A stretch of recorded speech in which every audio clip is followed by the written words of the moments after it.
Everything begins in the western lands of the Mahidoro continent, where 4 years have passed since Emperor Cardion took the throne of the Eshresher Empire and began conquering all the neighboring kingdoms. In the midst of this terrible vortex of war was a mercenary who preferred to hide his past from everyone. He seemed to carry incredibly deep secrets. Suddenly, the story flashes back to when a young Elric is caught off guard by the sudden announcement that he needs to get married immediately. Completely clueless, he questions his father about it, who simply explains that his bride will be Baron Wyben's daughter. The father continues to share details, saying the young lady is only 16 years old, extremely beautiful, and her only hobby is tending to the garden. Right after that, the doors to the grand meeting hall slowly begin to swing open before them. Elric's father believes the two make a fine match, and that is how, at just 14 years old, the boy sees his destiny change drastically. He ended up engaged to a young noblewoman without even knowing what her face looked like, leaving him completely speechless by the whole situation. Elric simply could not process the idea that he was actually about to get married out of nowhere. Already dressed for the big ceremony, he still tries to understand what is happening while staring at the massive angel statue in the chapel. At that moment, he wonders why such an important noblewoman from such a distinguished lineage would ever accept this union. After all, it made no sense for someone from high society to marry the heir of a simple merchant family like his. His thoughts are interrupted when the bride finally enters the hall and greets him with breathtaking elegance. Elric is completely frozen and blushing as he looks at her face, only managing to whisper Tyria's name. She formally introduces herself as Tyria Wyben while walking gracefully toward him in her beautiful wedding dress. The girl's beauty is overwhelming, with bright golden hair that resembles fields of wheat and green eyes shining like spring buds. Her skin is extremely fair and delicate, contrasting perfectly with lips as red as cherries. If Elric had to describe her in just one sentence, he would say she is a mysterious and incredibly refined young lady. Suddenly, someone taps Elric on the shoulder to remind him to introduce himself, snapping him out of his trance. Feeling a bit awkward, he bows to her and says he hopes they can build a good life together from that day forward. Even though the boy's mind is an absolute mess because of how fast everything is moving, a single clear thought manages to stand out in the middle of the chaos. He realizes that, from that solemn moment at the altar, he will spend the rest of his days beside that very special person. Looking back, Elric understands that the overwhelming feeling he had when he saw her was his first love. When it comes time to exchange rings, he feels so self-conscious about the silly smile trying to slip onto his face that he has to force himself to hide it. He puts on a more serious face, just to contain the immense joy he feels inside during the vows. However, focused entirely on his own happiness, he was completely oblivious to a crucial detail about the bride. Elric had no idea that this whole forced situation could be deeply hurting Tyria's feelings. Time passes, and the scene changes to a heavily stormy night outside the grand family mansion. Inside one of the rooms, a single lit candle burns slowly in the silence of the night. Elric fidgets restlessly with his wedding ring, still trying to digest how everything happened so fast. He smiles shyly while lying in bed, thinking that such an elegant young lady is now truly his wife. But the memory of his father announcing that his bride would be Baron Wyben's daughter echoes loudly in his mind again. And as the memories of that conversation rush back, the smile on the young man's face begins to fade. After all, no matter how much he tries to analyze the situation from every possible angle, none of it makes real sense. Tossing and turning in bed, Elric decides to ask the housekeeper directly why a noblewoman would agree to marry the heir of a merchant family. The housekeeper named Rhonda looks away and hesitates a lot, visibly uncomfortable with that question. Noticing her reaction, Elric presses on and begs her to tell him the whole truth once and for all. Rhonda remains silent for a few moments, seemingly fighting an internal battle against the weight of that secret. She finally reveals to the young master that the whole thing is nothing more than a strict marriage of convenience.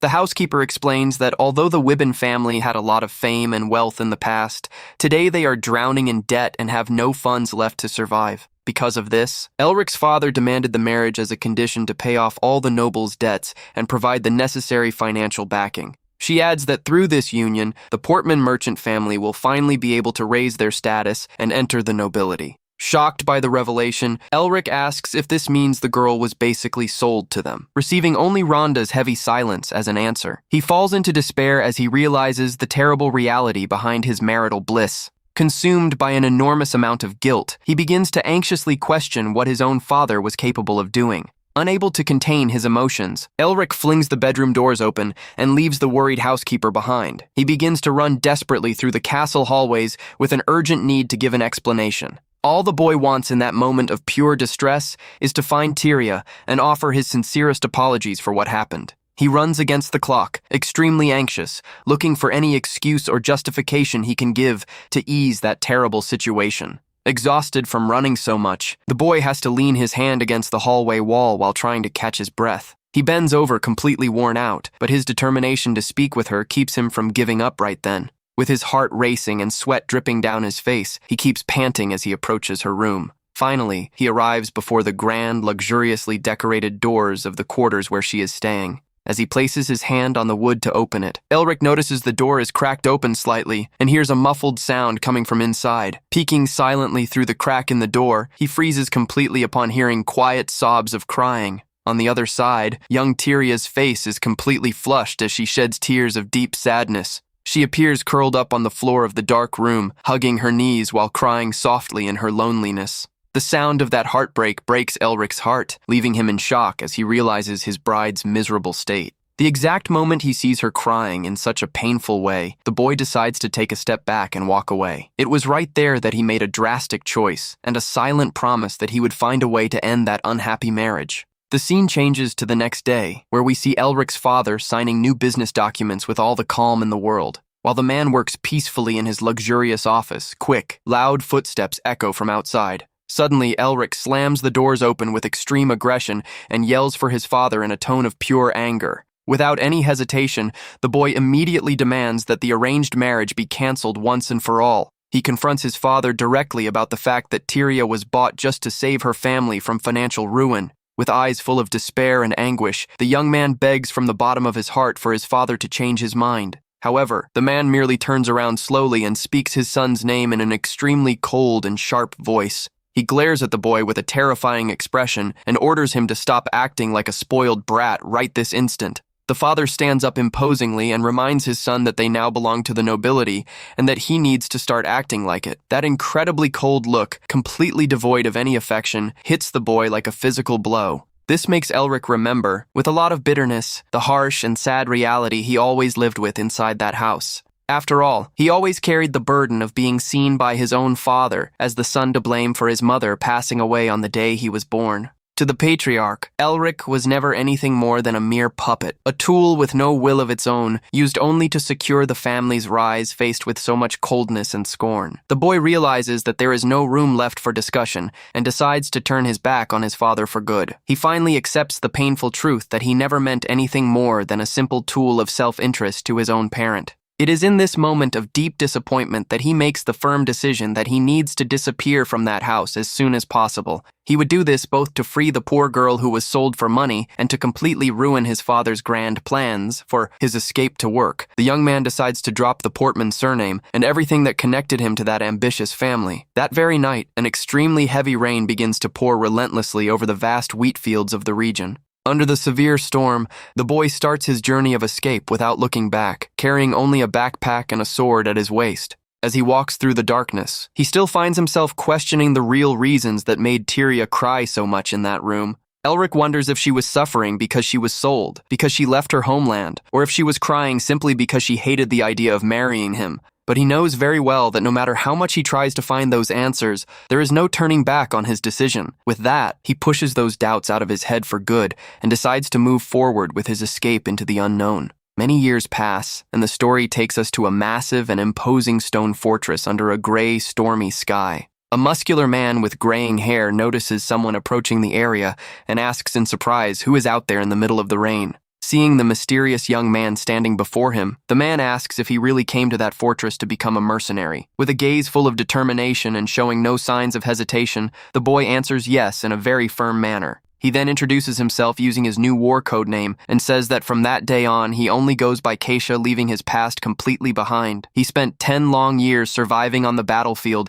and swinging his sword with relentless ferocity, constantly wandering from one conflict zone to another. He eventually became known far and wide as the feared sword demon. That entire terrifying reputation was, in truth, the only secret left of that fragile boy who was once named Elric now. He watches the golden horizon after the end of yet another violent clash, reflecting on his long path of conflict. Despite his fierce reputation, his gaze still carries a deep melancholy regarding the lonely path he chose to follow. In the distance, a massive enemy troop begins to move into battle formation for the next inevitable assault. However, the fearless warrior positions himself completely alone in the canyon to face the advancing enemy army. He wields his heavy, gleaming blade, which shines brightly against the last rays of the setting sun. In the blink of an eye, the warrior executes a swift and overwhelming movement, taking down the enemies with precise strikes. With his face stained, Kasha keeps a cold expression, totally focused on his own survival in the middle of the chaos. The story then takes us inside a bustling tavern, packed with people chatting happily about the latest events. The owner of the establishment looks up in surprise toward the entrance upon hearing the door chime ring softly. He quickly gives a warm welcome to the new customer, who just walked in carrying a walking cane. It is Elric, who now wears ordinary civilian clothes and uses a cane to get around due to past injuries, walking with a serious expression and a visible limp. He crosses the room in silence under the watchful and curious eyes of several patrons drinking nearby. A few regulars recognize him immediately and begin to whisper about whether he is the legendary sword demon who had gone missing from the distant battlefields. They seem shocked and wonder if the feared warrior ended up suffering some permanent leg injury to be in such a weakened state. Elric approaches the counter, and the bartender, worried about his condition, asks what happened that was serious enough to leave him limping like that. The young man plays down the situation, explaining it was just a minor battle incident, something the bartender considers quite common in the life of any veteran fighter. While grabbing a newspaper to read, the young man calmly comments that he will have to live with this physical limitation for a good while. Suddenly, Elric grips the newspaper with extreme force as he comes across a shocking and unexpected piece of news on the page he was reading. The tavern owner notices the sudden, drastic change in his customer's mood and calls out to him, startled by that sudden burst of silent anger. But the young man is completely frozen, his eyes wide with pure disbelief as he focuses on the newspaper article. The news carried the portrait and name of his late father, Hovin Portman, formally printed in the obituary section. Shortly after, the loud screech of a steam train whistle echoes through the mountains under the golden light of the evening. The locomotive travels swiftly along the tracks as it cuts through the beautiful mountainous landscape of that peaceful region. Sitting comfortably inside his cabin, Elric thoughtfully watches the vastness passing quickly outside the train window. He reflects bitterly on how his late father's face was printed in such a small, forgotten corner of that newspaper page. The official announcement confirmed the passing of Hovin Portman, the person who caused the most painful and traumatic marks in his entire past. Elric remembers when he ran away from home at 14 years old, and how, deep down in his soul, he still held on to the naive hope that his father would look for him somehow. He admits that because he was just a scared, immature kid at the time, that was a childish feeling that did not make much practical sense. However, even looking back today, he still thinks that tiny shred of hope was not entirely baseless in his childhood mind. After all, despite being treated as nothing more than a tool for business and his father being indirectly to blame for his mother's loss, an inevitable bond still existed between the two. He knows that no matter how much he tried to deny everything with his immense grudge, at the end of the day, he was still that man's blood heir. In some corner of his bitter heart, the boy desperately wished his father had shown at least a single drop of genuine affection for him before the end. But he knows that was just a childish illusion, and now that the man is gone, the very target of his resentment has simply ceased to exist in the world. He feels that today, all that is left is a cowardly version of himself using his father's passing as a mere excuse to quietly slip back to his childhood home. With a heart full of regrets and a deep emptiness in his chest, the warrior hears the train brakes screech as it approaches his old hometown. The train finally stops at its final destination at Weeben Station, the exact place where his entire story of hardship began, 10 years ago. The wind blows gently through the immense and shimmering fields of golden wheat under the reddish evening sky. Elric steps onto the platform and takes a deep breath of his old land's air. Looking very melancholy and distant from everything, he walks slowly along the dirt road between the wheat fields, noticing that absolutely nothing has changed around there after an entire decade of absence. The streets remain peaceful and painted with the characteristic reddish hue of dry autumn leaves falling silently from the trees. He sees the locals working on the harvest without any rush in a setting that seems extremely welcoming, yet at the same time very detached from his violent reality of war. The village's tranquil atmosphere shows no trace of that unbearable life or death tension he faced daily on the battlefields. He continues his slow walk, marking the rhythm with the steady, heavy sound of his limping steps hitting the dirt ground. Suddenly, a light, cool breeze touches his face, bringing him an instant sense of peace and a faint smile to his lips after such a long time. The immense wheat fields, which were always the biggest symbol of the Wibbon family estate, remained completely untouched by the passage of time. This golden view brings back the happy memories of his youth, when he used to play hide-and-seek casually with the other boys in the village. He also fondly remembers getting scolded by the housekeepers for coming back with his clothes all covered in dirt after his daily adventures. With every new step taken on that rustic road, the memories of the past seem to resurface before his eyes with stunning clarity and vividness. He mutters thoughtfully about the power of these memories, trying to understand the conflicting feelings they still stir up in his wounded chest. But the warrior's slow steps are suddenly cut short when he spots something unexpected further ahead on the dusty trail. The young man focuses his sharp gaze toward a few female voices that begin to echo softly from the middle of the wheat field. He cannot help but think of the sweet lady Tyria and wonder if she managed to live a good, happy life during all those years he was away. Elric smiles wryly to himself, imagining that someone so beautiful and graceful has surely already been courted and married to a fine, high-class partner. It is at that exact moment that he notices an extremely delicate hand gently touching the golden stalks of wheat very close to where he is standing. His eyes widen in absolute shock as he hears a maid's voice call out Tyria's name loudly from the middle of the field. He turns around, trembling, and sees, just a few yards away, Tyria herself carrying a bundle of harvested wheat, while a maid runs over anxiously trying to help her with the weight. The maid is startled to notice the presence of that stranger with a cane watching them, and turns toward Elric with a puzzled and apprehensive expression.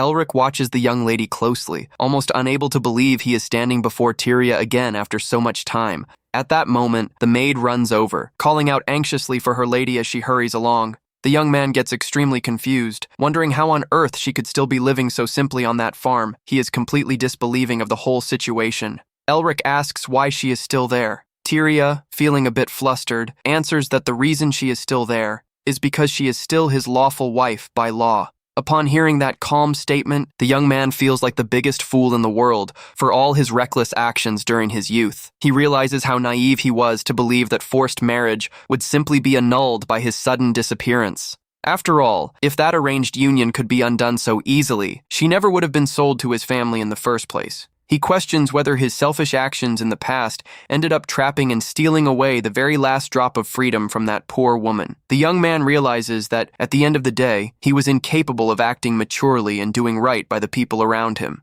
He understands that he failed miserably at protecting his own pride, and worse yet, at providing any kind of support or respect to the woman he had married. He sees himself as nothing more than a coward for running away from his family responsibilities in such a childish manner. While he spent 10 years fighting and swinging his sword aimlessly on battlefields, she endured all the consequences in silence. He wonders how lonely, difficult, and painful her life must have been throughout all those years of total abandonment in the mansion. Although he feels an urgent need to ask for her forgiveness for everything, the young man begins to doubt his own true intentions. He questions whether he even has the right to do so, and if she would really be willing to accept apologies from someone who left her behind, completely awkward and deeply embarrassed. The young man tries to stammer out a few words to try and start a conversation. Tyria just watches him in absolute silence, keeping a calm and unreadable expression under her large straw hat. Showing no signs of irritation, she practically suggests that the two of them head inside the house to talk things over better.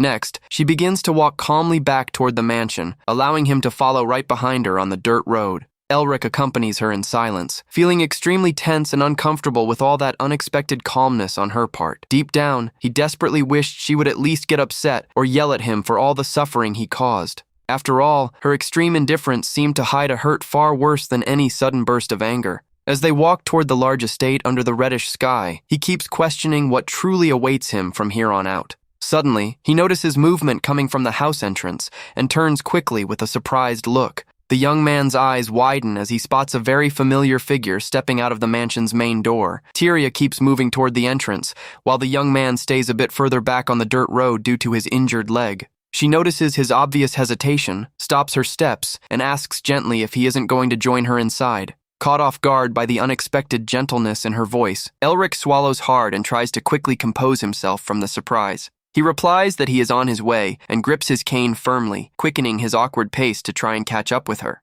They finally step into the imposing mansion, and one of the young maids politely asks them to wait a moment while she goes to call the butler. Tyria waits patiently in the entrance hall, still holding tight to the bundle of golden wheat she harvested from the field. The young maid quickly leaves the area, opening the large interior doors to carry out the order she received, Elric takes advantage of the brief moment of silence to closely observe the luxurious environment around him. He is impressed to realize that, even after 10 years away, the inside of the grand mansion remains absolutely identical to how it was before. Every single small decorative detail of the place evokes deep, nostalgic memories of his turbulent childhood spent inside those walls. Even the exact number of windows and the location of every single mark on the walls come to his mind with stunning clarity. Faced with so much nostalgia and realizing that time seems to have simply frozen there, the young man lets out a faint, quiet smile. However, his moment of reflection is suddenly cut short when a firm female voice asks who he is. Elric turns in surprise toward that stern voice that sounds extremely familiar to his childhood ears.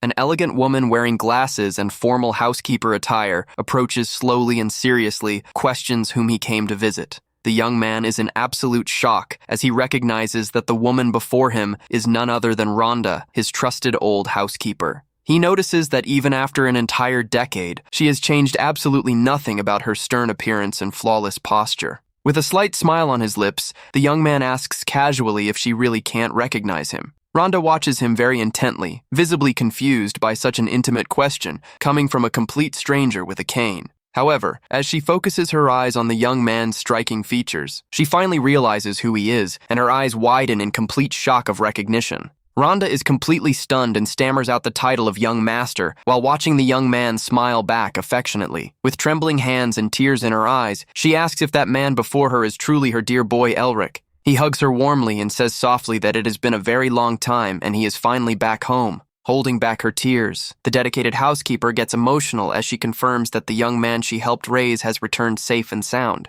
She comments in amazement that he changed so much in these 10 years that it became almost impossible to recognize him at first glance. The young man smiles gently and agrees that he really changed a lot during that time, making that reaction perfectly understandable. But suddenly, an extremely intriguing thought hits Elric's mind, leaving him thoughtful and confused. He remembers perfectly when Tyria stated moments ago that she remained on the farm because she was his lawful wife. The young man reflects on the fact that he is now a rugged man who spent 10 years fighting on bloody battlefields. Rhonda notices his sudden distraction and asks worriedly if there is anything wrong happening with him. At that moment, he concludes that his appearance changed so much that even the housekeeper, who cared for him like a mother, had immense difficulty identifying him at first. Knowing this, the young man wonders how it could be possible for his bride to know who he was without any hesitation whatsoever. Sweat drips down his forehead as he tries to crack this great mystery surrounding Tyria's behavior. He simply cannot understand how the young lady was able to recognize his face at first sight after being away for so long. Time passes, and the scene changes to the interior of a luxurious mansion bedroom, where white curtains sway gently in the wind. Tyria appears standing in front of a massive glass window, silently watching the beautiful evening landscape. She closely follows the conversation between Elric and the housekeeper, taking place right below in the property garden. The young man feels like he is being watched from above, turns quickly, and ends up blushing quite a bit at the situation. Upon realizing she was caught spying, the young lady steps back startled and brings her hand to her chest, her heart racing. She tries to catch her breath while leaning against the wall, her face turning completely red from embarrassment. The story then highlights the large, distinct scar that Elric carries on the back of his neck, along with focusing on his long brown hair and his deep gaze that carries the marks of past hardships to Tyria. Absolutely nothing seemed to have changed about the essence and the gaze of that boy she knew so well in childhood. Later, Elric relaxes in a luxurious hot bath, but he still remains puzzled by the mystery of the recognition. While taking his bath, he tries to find some plausible explanation for how his wife could identify him so easily after 10 years. He finally decides to step out of the warm water, making a soft splashing sound as his feet hit the damp floor of the bathhouse. The young man puts on his white robe and begins to tie the belt, but gets a big scare as he hears the door suddenly open. He turns his face confused, his eyes widening at the unexpected presence appearing right in front of him. It is Tyria, who calmly enters the room wearing only a white towel wrapped around her body after her own bath. Upon realizing his presence right there in the same private space, her cheeks instantly turn red with embarrassment. Desperate over the surprise encounter, the girl tries to cover herself up more and begins to stammer out several apologies for the misunderstanding. Seeing that she is on the verge of tears from pure embarrassment, Elric tries to quickly calm her down so she doesn't panic. He gestures nervously and asks her not to shed tears over that awkward situation, but the tense, shy mood between the two newlyweds only seems to grow with every passing second of silence in that steamy room. To make matters worse, a young red-haired maid opens the door holding a laundry basket and lets out a deafening shriek upon seeing the private scene. In complete panic at the situation, the maid drops everything on the floor and runs away as fast as she can through the mansion hallways. She screams desperately for help outside, completely unable to comprehend what on earth is happening inside that room. In an extremely quick reaction to protect his wife from curious eyes, Elric pulls Tyria close and holds her firmly. However, this sudden and unexpected physical contact leaves both of their faces even redder from pure embarrassment. With eyes full of tears from the scare, the young lady can only stammer her maid's name in a panic. Trying to smooth things over any way he can, the young man tries to make up a flimsy excuse that he only held her so she wouldn't slip on the wet floor. The story then transports us back to the dark times of conflict at the Chevor defense line, where the 5th Guard Regiment is stationed. One of the fearless fighters watches the horizon with a sharp, relentless gaze in the middle of the heavy rain that pours down.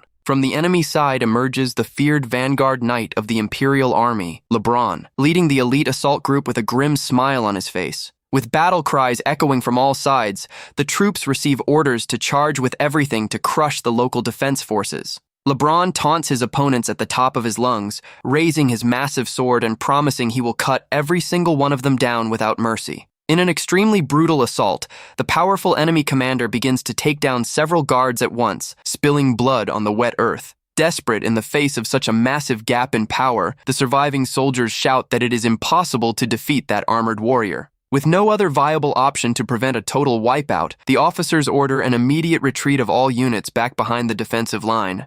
But going against all that widespread panic, the fearless Kasha calmly walks toward the danger with his heavy sword resting on his shoulder. The enemy soldiers watch the mysterious warrior from a distance and wonder if he is just another insignificant mercenary hired by Chevor. Completely oblivious to the opponent's whispers, the young man takes his battle stance and raises his heavy sword. Kasha keeps his gaze cold and focused on the opponents, showing stunning calmness ahead of the imminent battle. Without wasting any time, one of the bold Imperial soldiers charges fiercely in his direction, with his sword raised and a cruel smile on his face. However, the Prota blocks the attack with absolute ease and already prepares to deliver a devastating counterstrike. He grips his massive blade with absolute firmness, keeping an unbothered expression as he dominates the clash. With a precise and lethal movement, he strikes the enemy's neck, causing blood to spray heavily in the middle of the rain. The wounded soldier drops his weapon and falls to his knees on the ground, completely defeated by the young man's overwhelming power. Kasha spins his sword quickly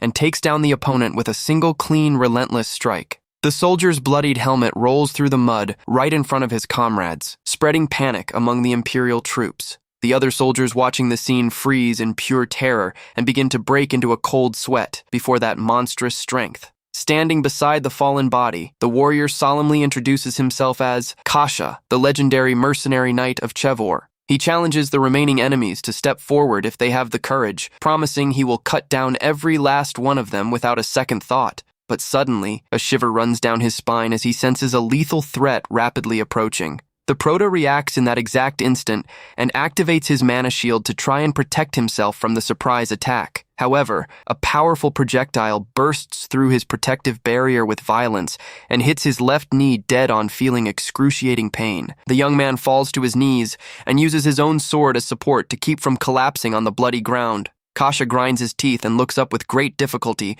trying to identify the source of that devastating shot. At the top of a nearby cliff, two mysterious silhouettes silently watch the battle unfold down below. It is a duo wearing eccentric clothing and masks, where the woman holds a sniper rifle that is still smoking. The young man wakes up with a start, his eyes wide open, letting out a gasp of pure panic after reliving that terrible nightmare. Elric sits up quickly in bed, bathed in a cold sweat and holding a knife defensively against the empty air. He breathes heavily with his heart racing, still trying to break free from the traumatic memories of the war. The young man looks at the knife in his trembling hands while trying to get his bearings and calm his battle instincts. Little by little, the sunlight flooding the grand and luxurious bedroom begins to bring a sense of reality back to the space. He finally realizes that he is no longer on the battlefield and that he managed to return home safely. Suddenly, knocks on the door startle him, causing him to point his weapon toward the noise out of pure reflex. From the outside, a polite voice asks if the young master is awake yet. While he remains tense on the massive bed,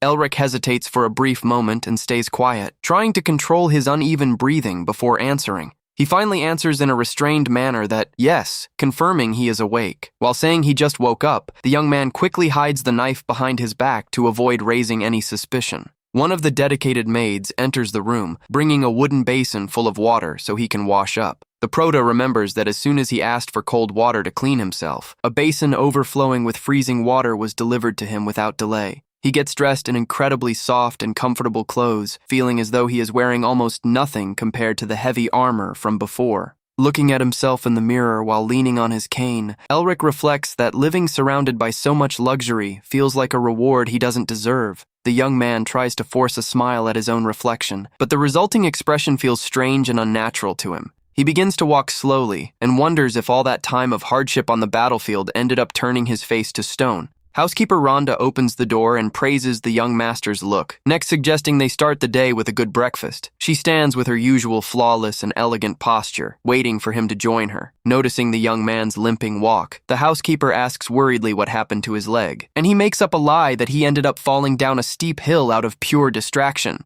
In his mind, the proto remembers how he was wounded in the war and recognizes that he could never reveal a bullet remained lodged in his knee. To avoid causing unnecessary worry, Rhonda comments playfully that he is still just as accident-prone as he used to be, making the young man laugh awkwardly as he remembers the embarrassing misunderstanding from the day before. As the two walk through the mansion hallways, soft footsteps begin to echo, and a highly anticipated figure emerges toward them. The delicate profile and long golden hair of the young bride are revealed under the soft light coming through the windows. Tyria appears before him looking stunning and sweetly asks if he managed to get a good night's sleep. However, the sight of his wife instantly makes the young man remember the moment he saw her stepping out of the bath, wrapped only in a towel. Completely embarrassed and with a red face, he can barely form a proper answer after being called a creep because of that incident. The young maid Marie points her finger dramatically and yells that he is a total degenerate, while Tyria stands looking very flustered in the background, losing her patience with that scene. Rhonda smacks Marie hard on the head and scolds her severely for spying on someone else's bathhouse.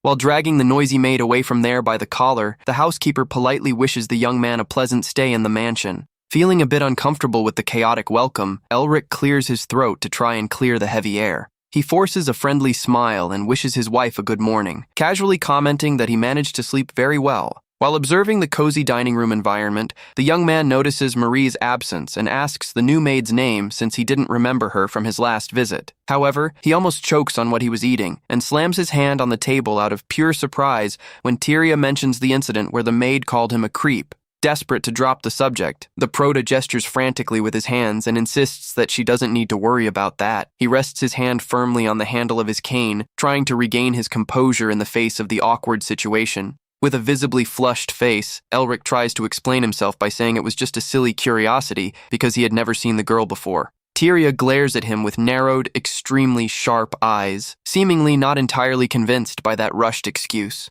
An awkward silence quickly settles over the room as the couple begins to eat breakfast side by side. The young bride enjoys her meal peacefully and chews calmly, seemingly oblivious to the tension hanging in the air. Suddenly, she opens her mouth to bring up a sensitive topic, instantly putting the young man on high alert. Taking the hint, Elric takes the initiative and decides to address the terrible misunderstanding from the day before. Once and for all, Tyria asks shyly if he is referring to what happened in the bathhouse, feeling her cheeks heat up right then and there. The young man tries to stammer out a formal apology, but she quickly cuts him off with a nervous gesture to end the conversation. Still quite flustered, the young lady only asks him to focus on eating and finish up his breakfast quickly. Tyria looks away and squeezes her own dress with trembling hands, completely embarrassed by that entire private situation. She remains in absolute silence with a blushing face, unable to look her husband directly in the eyes. Feeling the mood get heavier and heavier, the proto scratches the back of his neck and mentally curses his own idea to bring the subject up.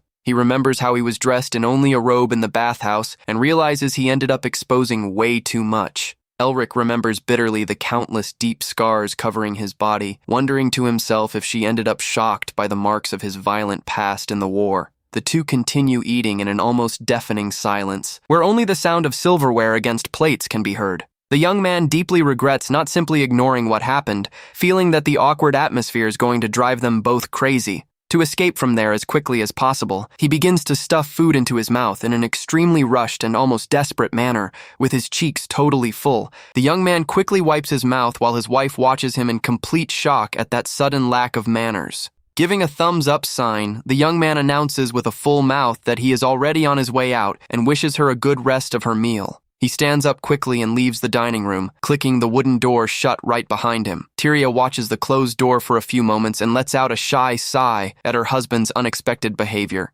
With her face still red, she looks out the sunny window and mentally wishes him a pleasant day. Upon stepping into the main hall after breakfast, Elric notices that the massive Portman estate is already in full swing and packed with working servants. Under the watchful guidance of housekeeper Rhonda, the young man goes around greeting each of the house employees, who welcome him with sincere smiles and a lot of warmth. However, one of the servants boldly asks if it's true that he tried to make a move on the lady yesterday, causing another employee to scold him by saying the two are married and praising the young master's virility. Suddenly, young Marie emerges furious in the middle of the hallway and yells at the top of her lungs that the prota is nothing but a huge creep. She rants indignantly for all the other employees to get a grip and stop defending the young man's shady behavior. The young maid continues her scene, saying he vanished for 10 years only to come back with this kind of behavior, but she is cut off when a firm hand grips her shoulder. It is elderly Aldio, who appears smiling and asks her not to be so harsh on the young master, since she is still way too young to understand these things.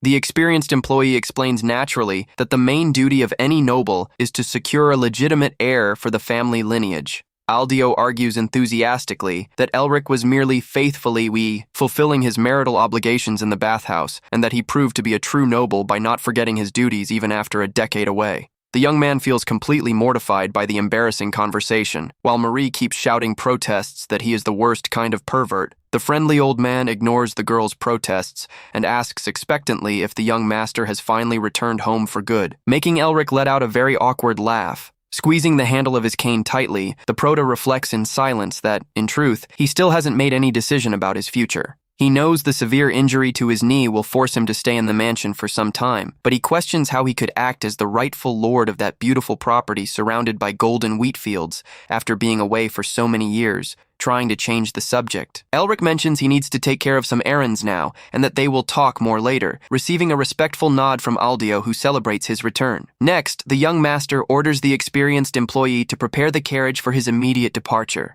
A short time later, the vehicle begins to move smoothly along the dirt road that cuts through the vast golden fields of the farm. From the middle of the wheat field, Tyria silently watches the carriage slowly distance itself toward the property exit. She holds her large straw hat against the day's gentle breeze, keeping a thoughtful and melancholy gaze as she watches the horizon. Seen from above, the carriage follows its lonely path along the road surrounded by the vibrant autumn colors covering the region. The vehicle finally stops at an isolated spot on the hill, and Elric steps down to walk slowly with the help of his cane. The young man watches the silent landscape with an expression heavy with melancholy and mutters to himself that it really has been a very long time. He stops before the imposing stone grave of Hovan Portman and whispers the word father with deep sadness, staring at the tombstone under the bright light of the sky. Before the tombstone, the prota reflects silently that he used to carry a deep resentment toward his late father. However, he confesses that he never wished for their reunion to happen in such a cold and melancholy way.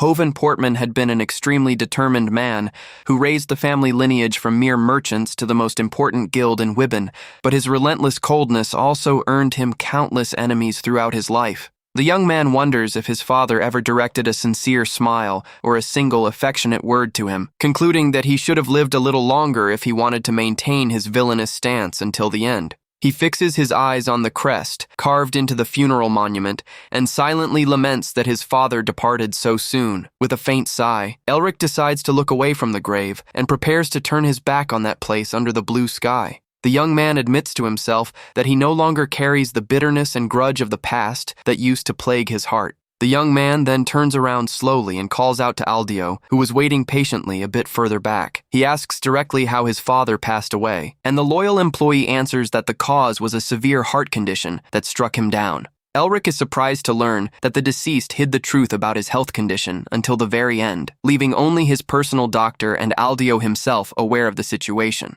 The employee continues the account, explaining that upon realizing his final days were near, Hovan dedicated all his strength to closing and liquidating his businesses. With a slight ironic smile, the young man comments that he finds the employee a curious figure and asks what he saw in such a cold man to maintain such loyalty. Without hesitating, Aldio smiles back and answers humorously that he did it all for the money, questioning what other reason he could possibly have. The prota glares at him with suspicion and notes that he still hasn't asked him the most important question of all. He is referring to the destination of all the assets and wealth that the deceased quickly liquidated. Before his early passing, the young man keeps a serious expression while awaiting the revelation about the whereabouts of the family's immense fortune. The elderly employee then reveals that the entire inheritance accumulated by the father was left completely to him, the rightful heir. The carriage resumes its pace and moves slowly along the dirt road, cutting through the beautiful forest filled with autumn leaves, already settled inside the vehicle. Elric asks the driver if his father really didn't leave any formal written will. Aldio answers that the deceased wasn't the type to do something like that, and confirms there are only a few written instructions regarding the division, offering to show them if he is curious. Gripping his cane firmly, the young man listens to the employee admit that the true intentions of the deceased remain a great mystery to everyone. The driver adds that the matter was handled with a coldness never before seen by the old boss, leaving the prota quite thoughtful. While the carriage crosses the golden field, the old man advises the young man to take all the necessary time to reflect on the destination of the inheritance. The young man focuses his sharp gaze on the landscape and begins to connect the dots about his family's current situation. An intriguing question arises in his mind as he watches the wheat field through the vehicle window. Elric wonders for what reason his wife still remains in the mansion. Since the arranged marriage should have been annulled after his long 10-year absence, Aldio comments from the outside that the marriage was purely political, functioning as a commercial transaction disguised as a union between two noble families. The young man questions if that fact would be enough justification, but he is interrupted by the old man, who remembers a very important detail he had forgotten to mention. He reveals that the Portman lineage has now risen to the title of a hereditary barony, and that this prestigious honor will be transferred to the young man as soon as he takes over the inheritance. The employee emphasizes that the entire fortune belongs exclusively to him by right, and not to the young lady living on the property. The carriage finally parks in front of the main entrance of the family's grand and luxurious mansion. Upon stepping down from the transport, Elric reflects that if money were Tyria's only motivation, she would have left a long time ago, considering an entire year has passed since his father's passing. He concludes that if she wanted to, the young lady could have claimed the fortune as an attorney and departed from there, which proves that her stay on the property was an entirely personal choice. The young master asks the driver if he knows the reason that led his wife to make such an unusual decision. Aldio sighs and explains that the young lady is an extremely private woman, confessing they were never close enough to share personal confidences. He describes the bride as a person of haughty nobility and difficult to approach, making it impossible for a simple servant to question her motives.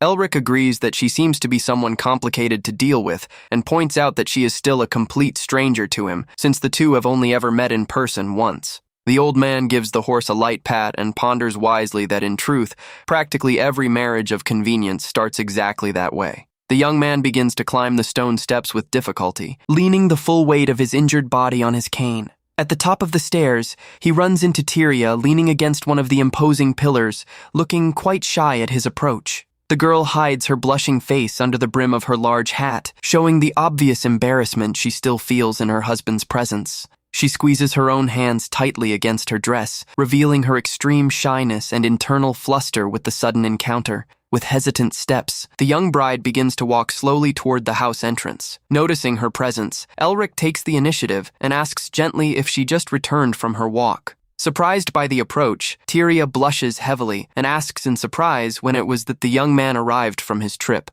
She holds a small bag of wheat and shyly explains she just got back from her routine work in the fields. The prota feels his own face heat up with the physical proximity of his wife and tries to hide his massive nervousness before her. He friendly suggests that the two of them head inside the mansion together, and the young lady immediately agrees with a slight nod of her head. The couple proceeds to climb the luxurious grand staircase inside side by side, maintaining a silence loaded with shyness and tension. Elric watches her out of the corner of his eye while mentally cursing his own mouth for always creating extremely strange and awkward dialogue walking beside Tyria. Elric notices that even dressed in simple work clothes, she carries an innate and extremely elegant air of nobility. He finds himself thinking if the girl already possessed that striking and haughty presence 10 years ago when they got married. The young man vaguely remembers the image of his bride on their wedding day when she looked like a shy and radiant young noblewoman.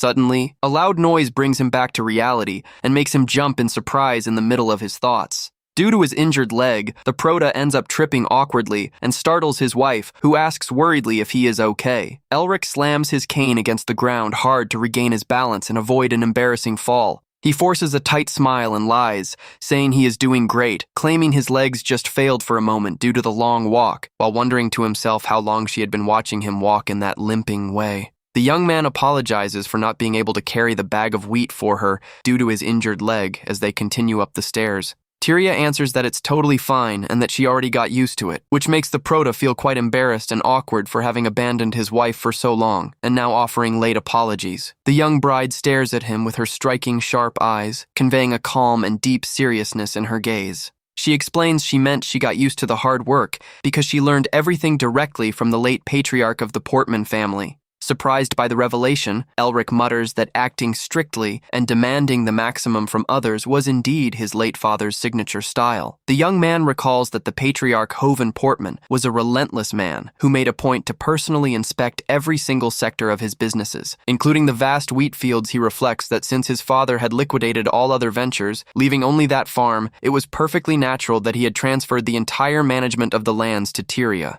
The steps of both finally go quiet when the two stop their climb and halt at the top of the mansion hallway with a serious face. Elric hesitates for a moment before bringing up a very personal topic with the girl. Standing right before the imposing portrait of the patriarch Hovan, the young man asks out of curiosity how his father's days were before he passed away. Tyria answers in a cold and direct manner that she only learned the farm services from him, confessing she remembers almost nothing other than professional obligations. Upon hearing his wife's distant answer, the prota squeezes the handle of his wooden cane with even more force. He builds up the courage and asks if, by any chance, his father ever happened to mention his name or ask about him during all that time. The girl answers in a short and simple manner that no, leaving the young man with a slight sad smile on his lips at the confirmation of his father's coldness. He reflects silently that it was a peculiar combination of an unfeeling father with a woman of few words, making any dialogue between them purely business-related. The young man looks away and accepts the sad reality about the distant relationship he kept with his late father.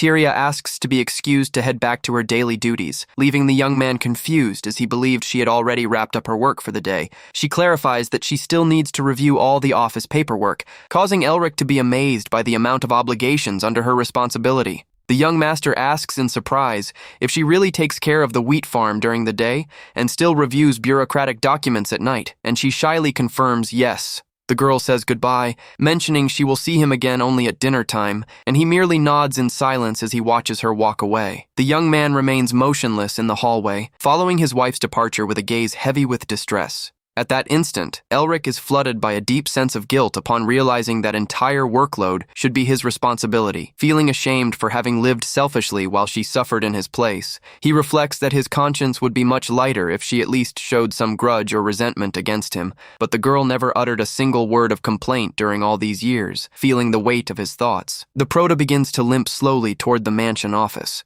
Suddenly, a loud crash coming from a side hallway catches his attention and makes him stop immediately. He runs into the clumsy Marie fallen on the floor after tripping and dropping a wooden box full of old letters, leaving her in complete despair. Marie cries, not knowing what to do in the face of all that mess, while the young man watches her with a confused expression. He kneels down to help her gather the scattered paperwork and takes the chance to ask what all those sealed letters are about. The servant answers. They are old letters sent to her lady, causing Elric to pick up one of the envelopes to analyze it more closely. The young master is quite impressed to notice the enormous amount of mail kept in that box. However, the young man's expression changes instantly, and his eyes widen as he recognizes the sender of one of the letters. He realizes the letters were sent by the Wibbin family, recalling the terms of the political marriage agreement that sealed Tyria's fate. The prota opens the letter and begins to closely read the content written by the young lady's father. In the text, Baron Wibbin urges his daughter to give up waiting for a husband who will never return and come back home, even offering a new marriage to spare her from further suffering.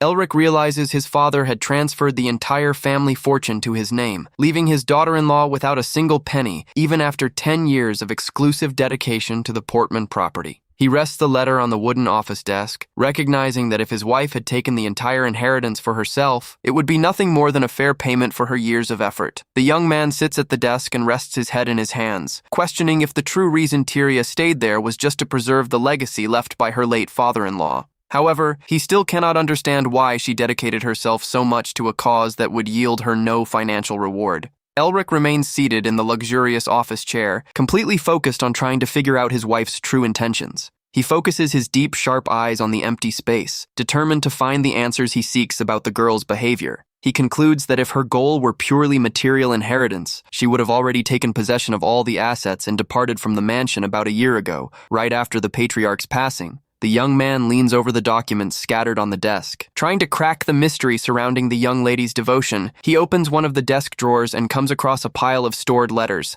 silently concluding that his suspicions were correct. The young man analyzes the mail and notices that the letters sent by the Wibben family began to arrive exactly 1 year ago. He notes that all the messages had the same goal of collecting the inheritance his father had kept for him, and notices his wife likely never replied to any of them. Since the latest letters practically begged for an answer, Elric lets out a long sigh mixed with a bitter smile in the face of that entire surprising situation. He realizes Tyria was faithfully protecting the Portman family wealth for an heir whose return was uncertain and never guaranteed. Knowing that not even the loyal driver Aldio knew about the existence of those collections from the bride's family, the young man concludes the girl must have made a tremendous effort to hide the whole truth. The Proto realizes with regret that his wife had been facing that difficult battle completely alone throughout the entire previous year. He watches Tyria working from afar in the fields and recognizes the impressive strength and determination of that very private young lady. The young master reflects that he wouldn't have the slightest right to blame her if she had simply taken the fortune for herself, mentally questioning why she chose to walk a path of so many hardships. Meanwhile, in her private quarters,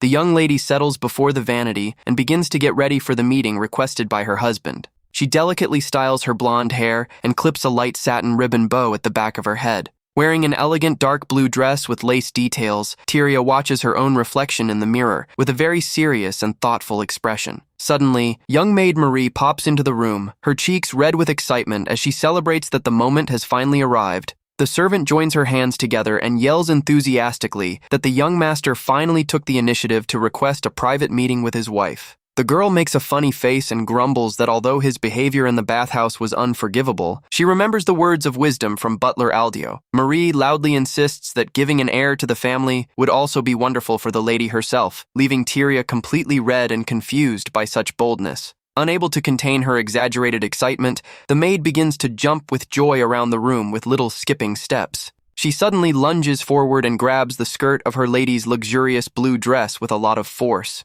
Kneeling on the rug, Marie dramatically begs for her lady to follow the experienced butler's recommendations. The maid sheds theatrical tears and warns that the young man is a shameless rogue who might run away from home at any moment since he abandoned her in the past, insisting the best thing to do is for the two to get close once and for all, with a hilarious and over-the-top expression. The servant screams with all her might for the girl to rush to bed with her husband to order a baby right away. Marie begins to make wild plans of having 2 babies identical to her lady to prevent either of them from inheriting the young master's runner and perverted personality, causing a massive cold sweat of embarrassment in Tyria. Luckily for the young lady, firm knocks on the door cut off the clumsy maid's limitless chatter. From the outside, butler Aldio asks politely if she is ready for the appointment, and she quickly answers she is already leaving the room. The firm steps of Tyria and the butler begin to echo through the imposing wooden hallway as they head to the meeting room. The girl walks down the stairs anxiously questioning what the topic of conversation could be, since that was the first time he had requested a private meeting with her, with smooth movements. Aldio holds the golden handles and opens the large double doors for the young lady's entry. The experienced employee solemnly announces the lady's arrival, while Elric waits patiently seated at the table. The young master, who was calmly sipping a cup of tea before the large sunny window, raises his eyes and wishes her a warm welcome. Tyria enters the elegant tea room with calm steps, her face slightly flushed with shyness. The sound of her shoe heels echoes through the room as she approaches the tea table set up to receive them. The young man takes one last sip of his drink in a thoughtful manner while watching his wife settle across from him. Seen from above, the duo positions themselves in the center of the grand room decorated with classic furniture and bathed in sunlight. getting straight to the point. Elric places the letter on the table and sincerely apologizes for opening the mail without permission, explaining he found them by chance fallen in the middle of the mess made by the maid. He touches the sealed envelope and asks directly if he could question her about the content of those mysterious letters. Tyria's eyes widen, and she lets out a slight gasp of surprise upon realizing her big secret was discovered by her husband. She immediately lowers her head, letting the shadow of her hair cover her face taken by a sudden anguish. In a silent panic, the young lady fears the young man will misunderstand her true intentions and view her as a greedy, unscrupulous woman only interested in the inheritance. The young man breaks the silence by calmly commenting. He found out she spent the entire past year completely ignoring all those collections from her family. He stares at her seriously and confesses he only called her there to get an answer as to why. She protected his inheritance with so much dedication, even without having any guarantee that he would return alive one day. Elric points out she could have easily taken possession of all the wealth for herself without anyone being able to stop her or judge her for it. Deep down, the young man understands that to her, he was nothing more than a complete stranger after a decade of total estrangement. He reflects that the insistence of that unknown young lady to safeguard the assets of an absent husband remained an incomprehensible mystery to his mind. He asks for her to reveal the truth about the reason for refusing to return to her homeland in Weeben, even in the face of her father's insistence. With her face partially shadowed and her lips pressed together, the girl mutters the family surname in a firm and solemn way. She raises her head with determination and declares with her striking, sharp eyes that her official name now is Tyria Portman. The young lady states with pride and authority that she is no longer the Lady of Weeben, but rather the rightful mistress and protector of the entire Portman estate, giving no time for any reply. She abruptly stands up and apologizes for needing to leave in a hurry, as she still has many pending obligations on the farm. The young lady turns her back and walks away with quick and resolute steps through the room, leaving her tea untouched on the table. Elric remains seated in the chair with a drop of sweat on his forehead, completely stunned and speechless before his wife's imposing and unexpected attitude. He silently watches the empty space left by the girl before the sunny window. Trying to digest the impact of that powerful declaration of loyalty, Elric asks his wife why she decided to protect his part of the inheritance, even without having any guarantee that he would one day return alive, pointing out she could have very well kept the entire fortune for herself. Tyria hesitates for a moment and begins to stammer shyly, trying to find the right words to answer her husband's questioning.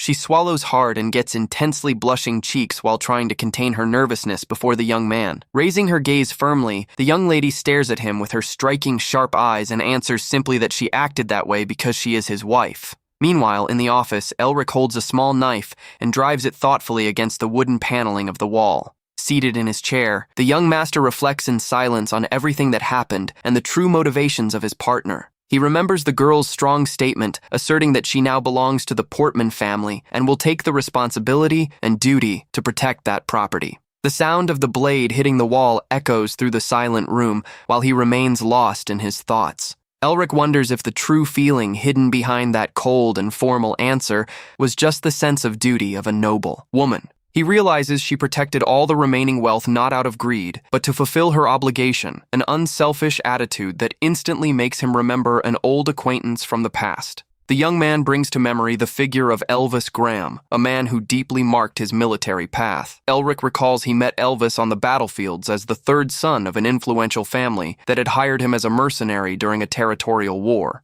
Despite securing victory with few casualties, the triumph was not complete, as Elvis ended up suffering severe wounds that left him permanently in a wheelchair. Even unable to fight, the noble maintained a haughty stance and asserted he needed to keep fulfilling his social role. He used to say that those born into nobility carried the burden of setting the example for others, and that the war was just the stage for him to exercise his duty. At the time, Elric even questioned him if it wasn't contradictory to act like that being just the son of a concubine and half-commoner. With a sarcastic smile, Elvis replied that he preferred to see himself as half noble, and that by fulfilling half of his obligations, he ended up sacrificing half of his own body. Fulfilling what he had promised, the man retired from combat to live peacefully and ended up getting married a few years later. Back to reality. The Proto removes the blade from the wooden wall with a firm movement. He mutters to himself about the weight of the words responsibility and duty that seem to guide his wife's actions so much. Although he recognizes he can never repay Tyria's 10 years of sacrifice,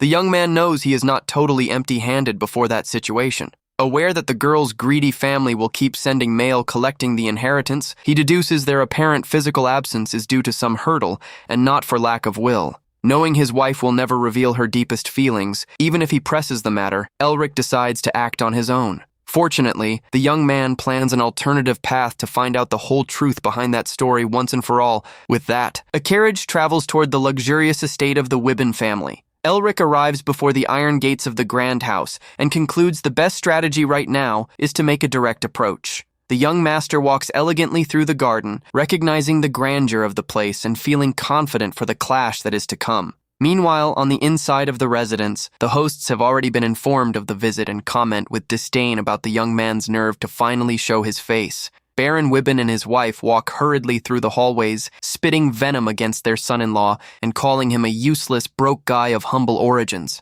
The Baroness rants furiously that he should have vanished forever and accuses the young man of returning only to sniff around and steal their daughter's inheritance. With a dark and greedy look, the Baron worries about the possibility of the young man trying to claim his legal rights over the fortune left by Hoven. The noble couple proceeds with quick steps toward the sitting room to confront the unwanted visitor. They walk side by side through the luxurious rooms, determined not to allow the young man to keep the assets of the Portman family. The Baron rants angrily, labeling his son-in-law as a piece of gold-digging trash who only cares about money. His wife fully agrees and adds that the young man wasted an entire decade of Tyria's life, dramatically recalling all the high cost and effort they had to raise the girl. The greedy noble focuses his attention on the valuable inheritance left by the late patriarch of the Portmans. They march resolutely, convinced that they need to confiscate that fortune to make up for all the alleged losses they suffered. With a sudden movement, the Baron grabs the golden handle and opens the meeting room door. Upon entering, they run into Elric, elegantly dressed and leaning on his cane, patiently awaiting the arrival of his in-laws.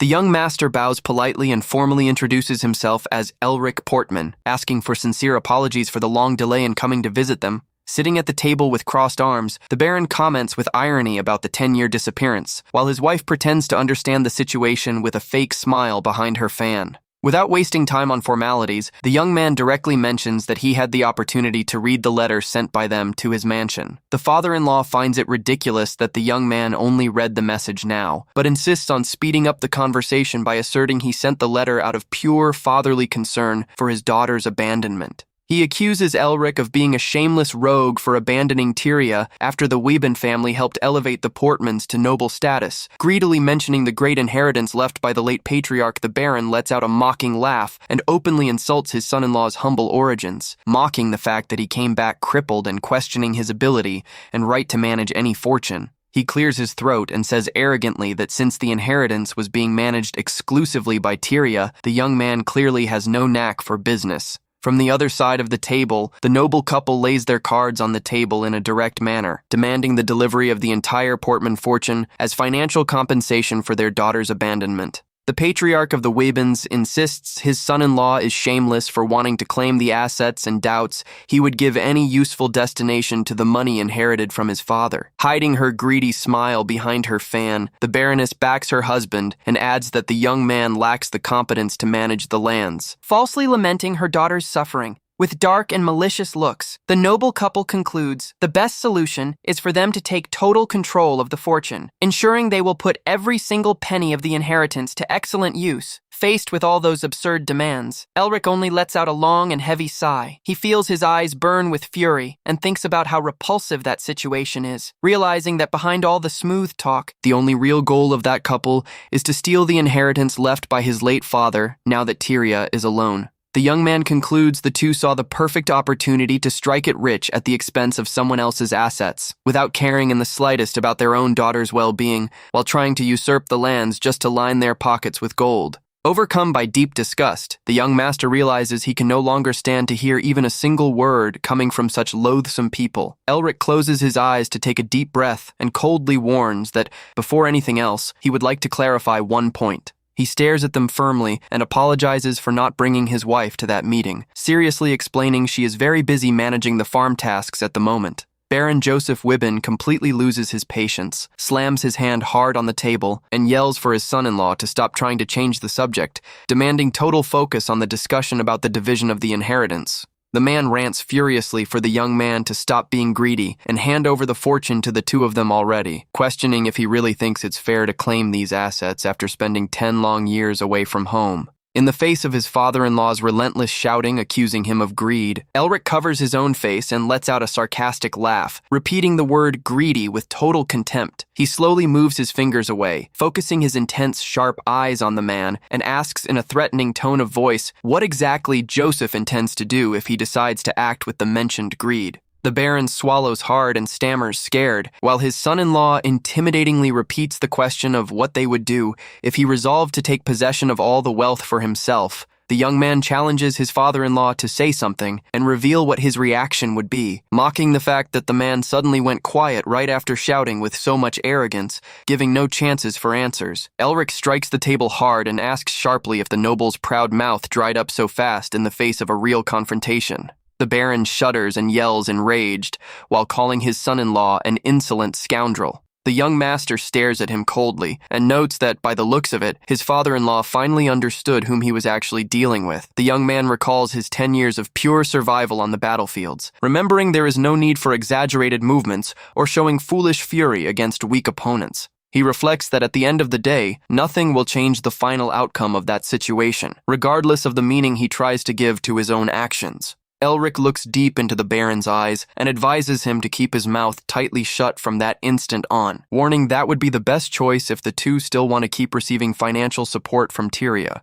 He lets out a mocking smile and comments on how comical he finds that entire ridiculous scene created by two people who possess absolutely no legal right over his wife's inheritance. The young man stands up, leaning on his cane, and turns his back on the two, authoritatively declaring that the only ones truly consumed by greed there are the in-laws themselves. Joseph shouts out of control behind him, threatening to invade the Portman property to end the young man's life, but Elric merely answers with disdain for the man to feel free to try whatever he wants. Before crossing the large doors, the Prota casts one last terrifying look over his shoulders and warns he will be anxiously waiting for that attempt. A short time later, the young master's carriage begins its return journey, cutting through the dirt roads surrounded by trees under the afternoon light. On the inside of the vehicle, Elric rests his head on his hand and lets out a long sigh of exhaustion. While trying to calm down after the tense confrontation, he begins to question if his arrogant attitude was really any different from his in-laws' greed, bitterly concluding that in Tyria's eyes, he remains just another selfish sinner. The young man remembers his own sharp words spoken at the Wibbin mansion and begins to doubt if he really took that initiative to defend his wife from her terrible family. Gripping the handle of his cane firmly, he wonders if he acted that way just to pump up his own distorted sense of superiority. The young man confesses to himself that the feeling that dominated him in that room was not compassion for Tyria, but rather a bizarre and twisted satisfaction in completely crushing and humiliating his in-laws. At that instant, he recalls the imposing voice of his late father, Hovin Portman, relentlessly demanding that he earn the support he received. Overcome by a mix of distress and regret, Elric realizes with dread that he is in no way different from his late father, being just another selfish man who thinks only of himself. Suddenly, the driver is startled by a strange noise coming from inside the carriage cabin and pulls the horse's reins immediately. Elric pushes the vehicle door in a rush and rests his hand on the wooden side with a lot of force. The young man leans out and begins to get violently sick on the ground, choked by a sudden surge of anxiety and self-disgust. Panting and with sweat dripping down his pale face, he tries to catch his breath while muttering that he is a truly wretched and hopeless human being. The young master remains there, leaning on the carriage parked by the roadside, cutting through the immense golden wheat field under the afternoon sky. Suddenly, the soft sound of steps crushing the dry grass breaks the silence of the area, causing him to turn toward the noise. Still breaking into a cold sweat due to the physical discomfort, the young man looks around trying to identify who is approaching. His sharp eyes widen in complete amazement as they focus on a very familiar figure in the middle of the field. He spots Tyria standing in the middle of the vast wheat fields, wearing her simple country clothes under the soft glow of the evening. The gentle afternoon breeze stirs the girl's blonde hair, and she watches the golden horizon with her usual serenity. The Prota mutters his wife's name with a trembling voice, deeply touched to find her in that isolated place. Forgetting his own physical pain and the cane, he begins to walk hurriedly toward her, mentally questioning everything she went through. He runs with difficulty through the wheat field, invaded by a massive guilt as he reflects on how much the young lady must have suffered in silence at the hands of her own selfish parents. The young man feels choked upon realizing his late father was also one of those responsible for placing that terrible burden on the shoulders of such a young girl. Aldio and little Marie watch the scene from afar with confused expressions, while Elric continues his desperate run through the field, blaming himself for also being one of the causes of that suffering. He reflects that all the people surrounding that poor young lady's life, including himself, in some way hurt her or exploited her over time. The young man finally reaches his wife and grips her wrist firmly, abruptly cutting short the girl's walk. Startled by the sudden approach and her husband's heavy breathing, Tyria turns around and asks confused what is happening to him. Lacking the strength to stand firm and overcome by massive regret, Elric bows before his wife in the middle of the wheat field, holding her hand while starting to apologize for everything. Elric begs for his wife's forgiveness, apologizing for abandoning her completely alone for 10 long years and for trying to justify his selfish actions as if they had been for her own good. Holding Tyria's hands in the middle of the field, he takes the blame for every hardship, pain, and difficulty she was forced to face without any support whatsoever. The young lady listens to him in absolute silence, her eyes widening in complete amazement upon seeing the proud heir admit that all of that had been a huge mistake of his. This highly vulnerable stance brings back memories of the past from when the two were kids, on the day a young Elric brandished a piece of wood to defend little Tyria from a pack of magical beasts. After scaring the monsters away, the little heir turned to the blonde girl and asked if she was okay or if she had been bitten anywhere. The girl shyly answered she was unhurt, but pointed with concern to the boy's leg, which showed a bloody cut. Upon noticing the wound, little Elric jumped in surprise and began to rant angrily at the cursed beasts for daring to bite his leg. Embarrassed, the young girl asked in a low voice for him to step closer so she could examine the injury. While wrapping his wound with delicacy, she listened to him proudly say his name was Elric Portman and that he had only helped her because that occurred on his family's lands, waving off any thanks. Seeing the girl's silence while she cared for him, Elric asked if she was always so quiet and suggested she try to please him, bragging that one day he would become a prestigious royal knight. Little Tyria didn't say a single word and merely continued her work with her cheeks intensely red from shyness. Upon finishing the well-made bandage, she shyly announced she was done, making the young man thank her awkwardly while looking away. Surprised by the girl's skill, he commented. She looked like a lady of high nobility, but asked curiously where she could have learned to treat wounds with so much dexterity. She whispered almost soundlessly that her nanny used to care for her that way, causing the boy to complain about not being able to hear and demanding she speak louder. Feeling pressured by his impatient tone, the young girl merely shrugged her shoulders and turned even redder and more flustered. Elric grumbled that it would be hard for her to survive in the world with such a shy personality, warning teasingly that she would never manage to get married if she kept acting like that. Next, he blushed slightly and muttered that if he became a royal knight, he might consider the idea of taking her as his bride. Upon hearing that unexpected promise, little Tyria's sharp eyes widened and she felt her heart race with strong emotion. For the very first time, panicking at her silence, the boy began to shout red with embarrassment, telling her not to brag just because she was pretty and making up that he only wanted her around for her medical skills. He walked away, stepping firmly and shouting she would beg to marry him when he won the knight title, getting irritated for being ignored by the girl until the very last second. Watching him depart in that proud and noisy way, the young lady merely let out a tender and quiet corner-of-the-mouth smile. Back to the present, in the solitude of her quarters, the image of that determined and confident young Elric remains kept in an elegant frame. Tyria holds her husband's childhood portrait affectionately, recalling with nostalgia the promise made by the boy so many years ago. She smiles sweetly as she notes that although he never became a royal knight, destiny somehow found a way to reunite them again under the same roof. As the evening colors the skies of the Portman estate, housekeeper Rhonda instructs Marie to prepare the tea service for the highly anticipated meeting between the bosses. The head housekeeper leads Tyria back to the mansion quarters with firm and elegant steps through the imposing hallways. During the way, Rhonda comments in a tone of concern that the young master's expression looked quite heavy and melancholy on that day. The young lady walks anxiously with clasped hands, mentally questioning what the true reason behind that call from her husband could be. Upon arriving before the office, the housekeeper knocks softly on the wooden door and solemnly announces that the young master's wife has just arrived. Seated face to face in the luxurious sitting room, the couple remains under a tense silence, with Elric keeping his head low in a thoughtful manner to break the ice of that heavy environment. Tyria takes the initiative and shyly comments she would like to share something important with him. However, the young man gently cuts her off, explaining it was precisely to tell her something very important that he had requested her presence there. Fixing his expressive, sharp eyes on her with total seriousness, the Prota pronounces a sincere and deep apology. Tyria brings her hand to her mouth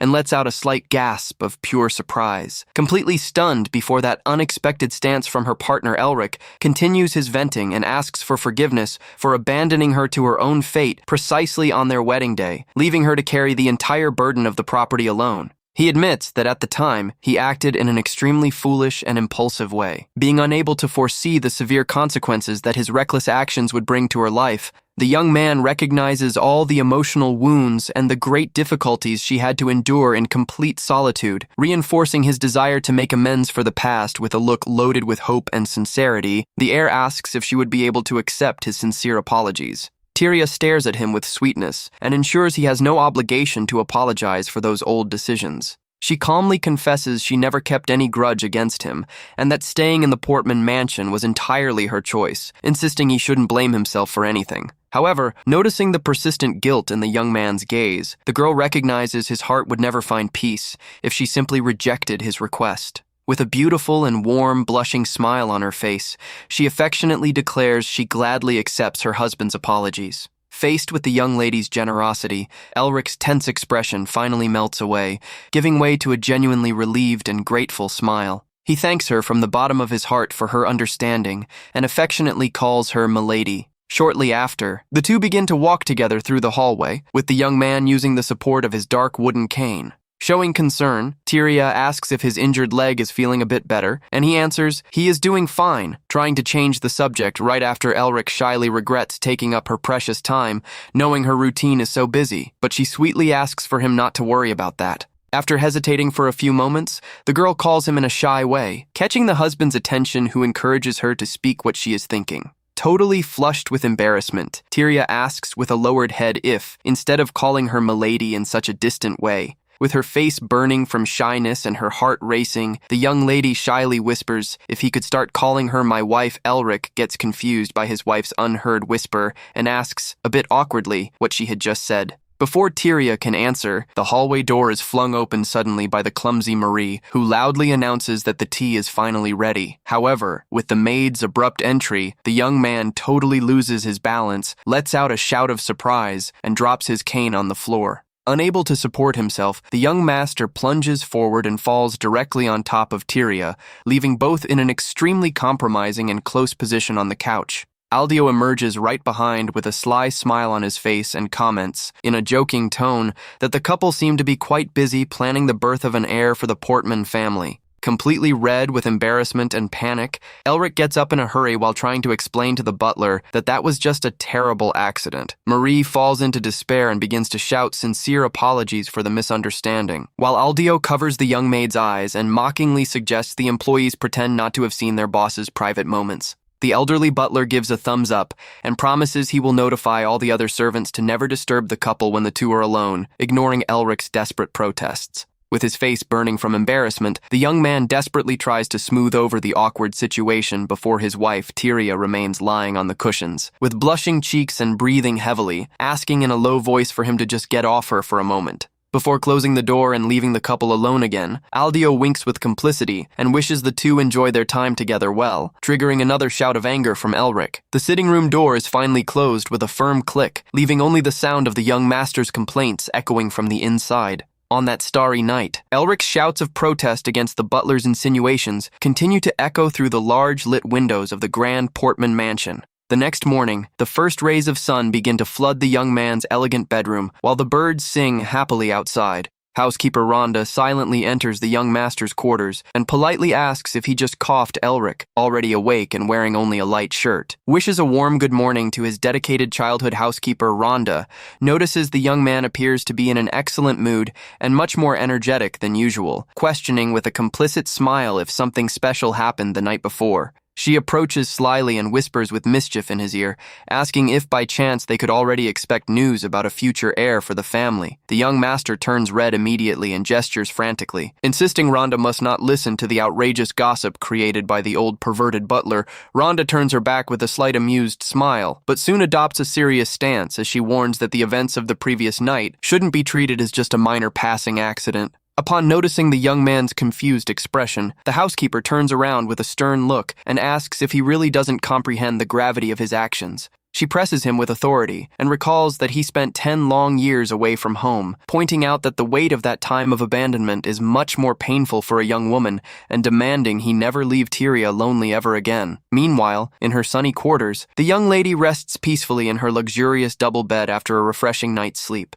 Tyria wakes up with a tender smile on her lips, feeling that sunny morning seems much lighter, happier, and more special than all the previous ones. She holds her husband's small childhood portrait over her chest and affectionately wishes him a good morning. The girl places the frame back on the nightstand, feeling her chest warmed by the certainty that the barrier keeping her away from Elric finally began to crumble after yesterday's sincere conversation. Stretching with joy under the morning light, she considers the lovely idea of starting to greet her husband in person every morning from now on. The sunny day shines brightly over the vast and productive fields of golden wheat surrounding the large estate of the Portman family. In the mansion's banquet hall, the young couple settles down to enjoy the first meal of the day, positioned at the ends of the long wooden table. With calm movements, the meal composed of fried eggs, crispy bacon, and golden toast begins to be served and delicately cut. Tyria enjoys her breakfast in a graceful and peaceful manner, maintaining a flawless and elegant posture. On the other side, Elric tries to eat in silence while a drop of cold sweat drips down his forehead. Feeling extremely tense and embarrassed due to the close accident from the previous night, he can't focus on the meal because his mind insists on recalling the striking image of his wife fallen and blushing underneath him on the office couch. Noticing the young man's evident nervousness, Tyria sweetly calls him, causing him to jump in surprise in his chair and answer in a flustered and fumbling way. With slightly flushed cheeks, the young lady shyly asks if, in case her husband has some free time today, he would like to accompany her on a walk around the property. The young man raises his eyes from his plate and repeats the word walk with a visibly surprised expression. In a silent panic so he doesn't misunderstand the invitation, Tyria quickly explains the inspection is necessary due to the proximity of the harvest festival and that the presence of the lord of the house would be fundamental for the workers. Fulfilling the importance of the event for the family lands, Elric lets out a warm smile and relaxes his posture at the table. He stares at her in a gentle manner and accepts the invitation immediately, ensuring it will be an honor to accompany her during the inspection of the wheat fields. Tyria feels her heart fill with joy at the positive answer and consents with a nod of her head and a beautiful shy smile on her lips. Hours later, in the mansion's dressing quarters, Rhonda asks if the corset of the dress isn't too tight, and the mistress calmly answers the outfit is perfect under the watchful supervision of the housekeeper. The young maids help Tyria adjust her elegant and luxurious dark blue walking dress before the large mirror. Satisfied with the outcome of the lady's look, Rhonda instructs Marie to keep assisting the young lady, while she steps away to check if the master has also finished getting ready. Upon opening the hallway door, the housekeeper runs into the young man already prepared and joyfully celebrates noticing he didn't run late for the appointment. However, Rhonda's expression instantly changes to a look of deep judgment and disbelief as she analyzes the young man's clothing. Elric appears dressed in a bizarre, wide-brimmed pirate hat and leather clothes worthy of a highway mercenary, questioning with an awkward smile if there would be any more practical and efficient outfit for a walk in the field. Furious at the young man's lack of sense, Rhonda firmly grabs him by the arm and drags him back through the hallway, ranting that he is going to inspect a family farm and not march to a war in bandit attire. She pushes the doors of Elric's personal closet hard, determined to put a final end to that visual embarrassment. The young master tries to protest while being dragged into the room, vainly insisting he is already a grown man and perfectly capable of choosing his own clothes alone. Giving no mind to the heir's complaints, Rhonda throws him back onto a chair with authority and sharply orders him to remain seated while she provides a proper outfit of a true lord. Rhonda pulls her white gloves in an intimidating way and declares that a noble must always dress with the dignity his position requires, warning she is going to completely change his look at that exact moment. Ignoring the young man's desperate appeals, the housekeeper begins to rip off the leather pieces and the pirate hat with quick and accurate movements, getting rid of those plain colors. With his shirt half open, Elric laughs nervously and begs for Rhonda to stop, insisting he can dress himself as long as she just picks the clothes and leaves the room at once. The woman lets out an amused laugh and taunts him, asking if the young master would be embarrassed around her right now, reminding him that he used to run around naked through the mansion when he was just a kid. Tired of idle chatter, the dedicated housekeeper steps resolutely toward the heir and demands he get a move on with it. With a firm yank, she rips his shirt off all at once, causing the young man to stumble back, letting out a shout of surprise. However, the silliness of the moment vanishes instantly when Rhonda brings her hand to her mouth, completely shocked and speechless at what she just saw. Before her eyes, the young man's chest and abdomen reveal themselves packed with deep and terrifying battle scars accumulated over a decade of war. Trembling, and with eyes welled with tears, the housekeeper asks with a choked voice what could have happened to his body during all those years of absence. With a serious and slightly embarrassed face, Elric begins to button his shirt slowly, commenting that it was exactly why he made a point to dress alone. Rhonda approaches with a broken heart, weeping as she begs for him to tell her what's so terrible he had to face on the battlefield. The young man affectionately rests his hand on the housekeeper's tearful face and tenderly promises he will tell her the whole truth as soon as the proper moment arrives. With a gentle and somewhat vulnerable smile, the young master earnestly asks for her to keep those marks a secret and reveal nothing to Tyria. Sensing the weight of the young man's silent suffering, Rhonda bites her lips and squeezes his hand hard to contain her own crying. Regaining her firm posture of a housekeeper, she wipes her tears and ensures that from that day on, she will be the sole person responsible for helping him dress, receiving a sincere thank you from the young master shortly after. Elric walks with elegant steps toward the carriage where the elderly driver Aldio patiently awaits him. The young man emerges flawlessly dressed in a luxurious dark blue dress suit and a perfectly aligned satin handkerchief around his neck. Analyzing him through his monocle, Aldio confesses with relief that he feared the young man would appear dressed as a bandit and make the mistress faint from embarrassment. Concluding his worries were in vain, the young master laughs and confesses with good humor that it almost happened, but fortunately, Rhonda stepped in on time to save him from a visual disaster. While the two talk, Aldio gestures in respect, noticing Tyria's approach, who comes walking gracefully toward the carriage accompanied by her maids. The young lady emerges stunning in her blue dress, shyly confessing she put more effort than usual into her look, because it was their first official walk together. Elric stares at her, completely hypnotized by such beauty, and with intensely blushing cheeks, manages only to stammer that she looks absolutely wonderful. Tyria thanks him with a sweet, blushing smile of shyness, while Rhonda watches the scene from afar and decides to guard the secret of the scars upon seeing the mistress genuinely happy with her husband. The heir extends his hand with gentlemanliness and helps his wife step up into the vehicle under the beautiful blue sky crowning the start of that journey. A short time later, the carriage arrives at the bustling market of the Portman estate, where the voices of the residents begin to echo in a tone of surprise. The news about the young master's return spreads like wildfire among the local market crowd, generating a wave of whispers and gossip about the Portman heir's unexpected comeback. Elric walks arm in arm with his wife, waving back in a friendly way and wishing everyone well and prosperous on the farm. In the grocery sector, friendly Aunt Michelle recognizes the young man immediately and celebrates enthusiastically, hugging the former mischievous boy who has now become such a strong and imposing man. Near the village taverns, the old local residents also approach happy and surprised, having a hard time believing the young man truly returned home.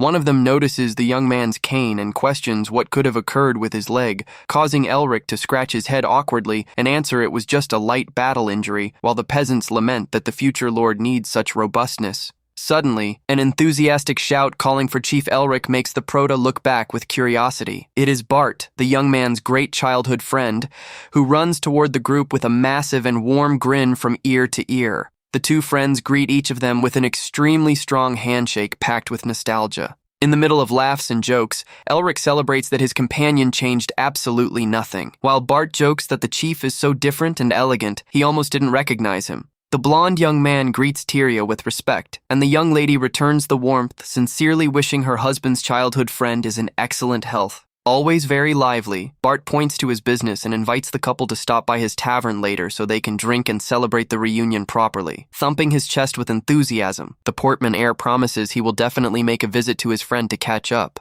The couple says goodbye to Bart with friendly waves while continuing their pleasant walk through the bustling market under the afternoon light. Watching the two walk away arm in arm, the young bartender smiles satisfied upon realizing that, against all his past expectations, they form an incredibly harmonious couple. At the end of that productive day, the carriage starts the ride back to the mansion while the sun sets on the horizon of the vast wheat fields. On the inside of the vehicle, Tyria remains focused on reading a book while Elric watches her in an attentive and silent manner. The young man peeks at the pages of the work and notices, surprised, that his wife is focused on studying a detailed encyclopedia on botany with a smooth and affectionate tone of voice. The prota breaks the silence of the space and calls for his wife in a gentle manner. Tyria raises her eyes from her reading with slightly blushing cheeks, promptly answering her husband's call. With a welcoming smile on his lips, Elric reveals his desire to start actively helping her in the management of the lands, gently asking for her to teach him everything about the farm service. Awkwardly, he scratches the back of his neck and admits she carried that heavy burden entirely alone for way too long,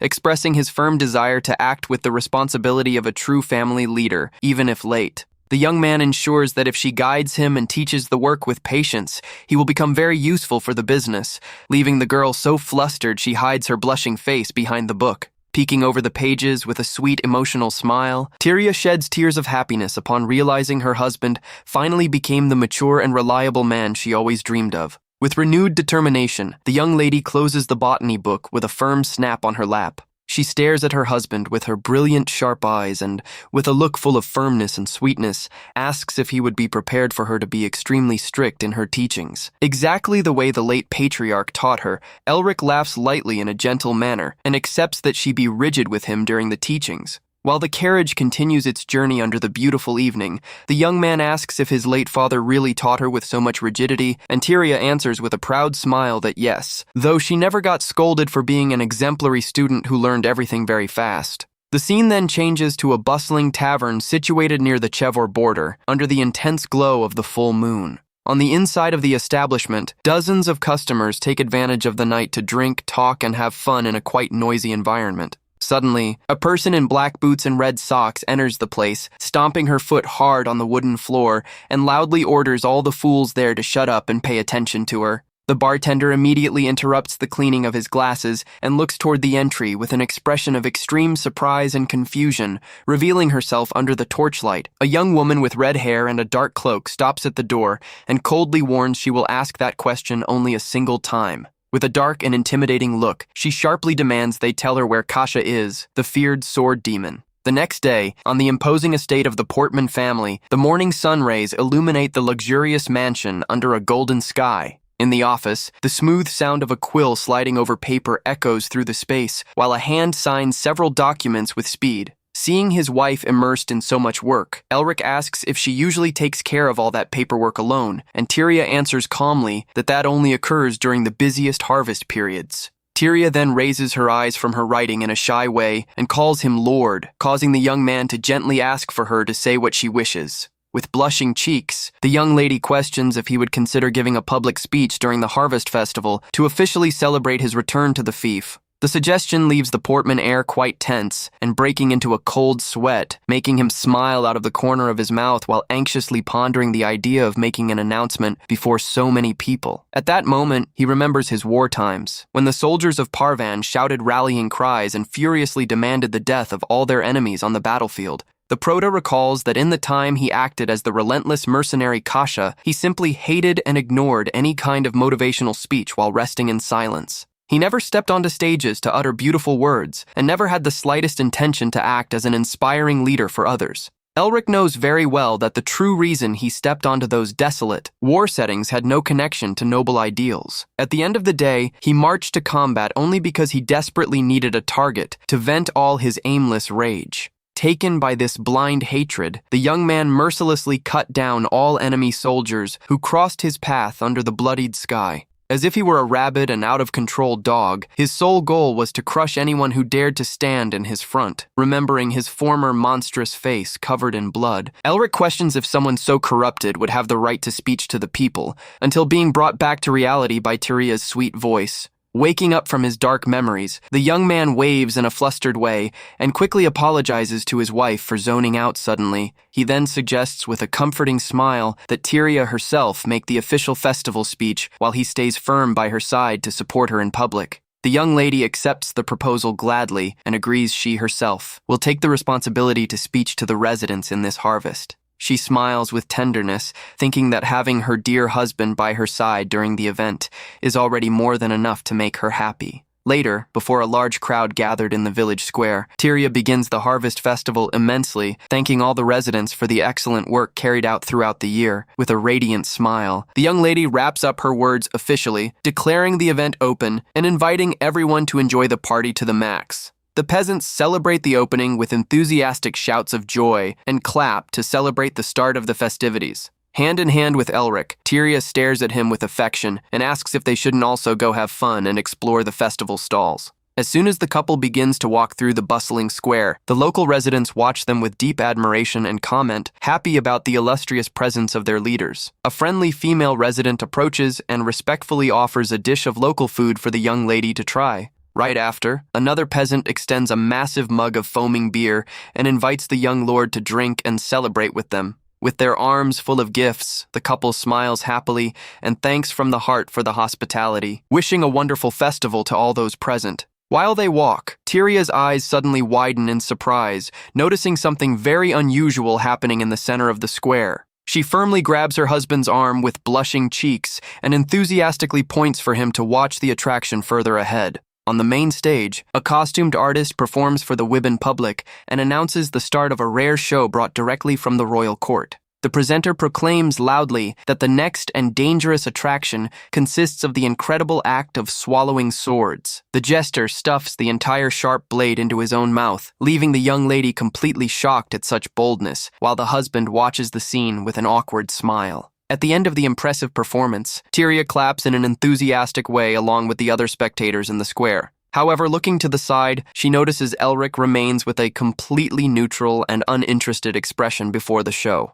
Upon being questioned if he didn't find the presentation impressive, the young man scratches his head and changes the subject, saying he merely has already seen many people swallowing swords in the past, hiding the fact that in the war, he was the person responsible for making enemies swallow real blades. Continuing the pleasant walk arm in arm, the couple passes in front of a large panel announcing a knife-throwing game. The stall owner recognizes the prota and loudly invites him to take a few throws, causing the children around to get extremely excited to see the Lord play. The merchant points to 3 apples hanging on the wooden panel and ensures he will give a fine prize in case he manages to hit the targets. Elric smiles awkwardly and comments, it has been a long time since he held a knife, but the boys fervently insist for him to demonstrate his combat skills. With a sweet smile on her face, Tyria holds his hand and encourages him to participate in the game, along with the little ones yielding to his wife's affectionate appeals. The Portman heir takes the weapons and walks toward the throwing line under the children's joyful shouts. The game owner asks in a good-humored way for the Lord to not get too nervous, without imagining that the young man's sharp eyes have just sharpened with the coldness of a true warrior, with quick movements and a flawless stance. Elric throws the blades with surgical precision and hits the exact center of all the apples dead on without the slightest difficulty. The merchant and the children are completely jaw-dropped and let out a shout of surprise before such a feat. Tyria watches the scene with blushing cheeks, unable to believe her husband's surgical precision. Noticeable general surprise, Elric begins to break into a cold sweat and wonders if he should have pretended to be a bit worse at throwing to not raise suspicions. He decides to disguise his extraordinary skill, attributing everything to pure luck. Humbly commenting with his wife, he hopes to have done enough to not be an embarrassment. Extremely excited, Tyria joins her hands and enthusiastically praises her husband, saying seeing him throw the knives was like watching the performance of a true knight. Noticing his wife is much more lively and radiant than usual, thanks to the festive mood, the young man smiles out of the corner of his mouth and feels genuinely happy for her. The game owner then approaches with a large straw package and extends the earned prize to the young master. He explains with a massive smile that the freebie prepared by the Merchants Guild is a valuable basket full of fresh eggs. With extreme generosity, Elric gently declines the prize and asks for the man to deliver the egg basket to the local children, who enthusiastically celebrate the young leader's attitude. Tyria stares at him with a deeply tender look and admiringly comments he is an extremely kind man. Feeling a bit awkward, Elric reveals he was merely recalling the past, telling that he also used to win those egg packages when he was a kid and would be immensely happy upon finding a golden egg hidden among them. With a beautiful laugh, Tyria recalls that the young man used to use that valuable golden egg to buy the metallic helmet of an old village knight, though the piece was so immense it looked like a bucket upside down on his childhood body. The young master is totally shocked and widens his eyes, surprisingly questioning how his wife could know such an intimate detail of his childhood. In a silent panic, Tyria stammers and tries to quickly cover it up, clumsily claiming he was the biggest troublemaker in the region and that the rumors about his antics ran everywhere. However, she bites her lips and thinks to herself that she cannot under any circumstance reveal the true reason behind that knowledge. The truth is that the little girl used to watch him in secret from behind the trees every single day, nurturing, since that time, the deep desire to become the bride of that mischievous boy. Bringing her back to the present, the young man calls her in a smooth way to capture her attention. With a welcoming smile on his lips and his hand extended in a gentlemanly way, Elric notes the after-ceremony party is about to start and asks if they should proceed toward the central square. Feeling her chest warmed by so much affection, Tyria firmly holds her husband's hand and accepts the invitation with a beautiful smile. Under the beautiful starry night sky, the festival presenter raises a lit torch before the crowd and announces the start of the traditional lighting ceremony to kick off the party. Before lighting the large bonfire, he makes sure to warmly thank the illustrious presence of the Portman couple, enthusiastically praising the young lady's stunning beauty. The crowd enjoys it and laughs at the speaker's statement, while Elric comments in good humor that the man is truly a quite charismatic figure. The presenter gestures in a dramatic way to the public and invites everyone to make a prayer for the prosperity and eternal glory of their lands. However, in a totally unexpected way, he loudly declares that the ceremony must start with a passionate kiss between Lord Elric and Lady Tyria. Upon hearing the bold proposal, the two young people jump in surprise and stare at each other, completely embarrassed and speechless. Tyria feels her cheeks burn with shame upon realizing she will have to kiss her husband before the entire gathered village. Meanwhile, the presenter keeps speeching on the central stage with his torch raised before all those present. The festival host insists once more loudly on the importance of carrying out that beautiful tradition to bless the local lands. He gestures excited and formally summons the two leaders to give continuity to the expected kiss rite. With intensely flushed cheeks and racing hearts, the two young people exchange looks packed with hesitation and shyness. From the middle of the crowd, Bart lets out a teasing laugh and shouts for his childhood friend to get a move on with it, causing Elric to mentally curse the meddling bartender. Always very playful, the young tavern keeper encourages the entire public to start a chant to give the young master the necessary courage. In a matter of seconds, dozens of local residents begin to clap and shout in unison for the couple to finally kiss. Seeing there is no way to escape that pressure, Elric slightly leans toward his wife and gently asks for a moment's permission.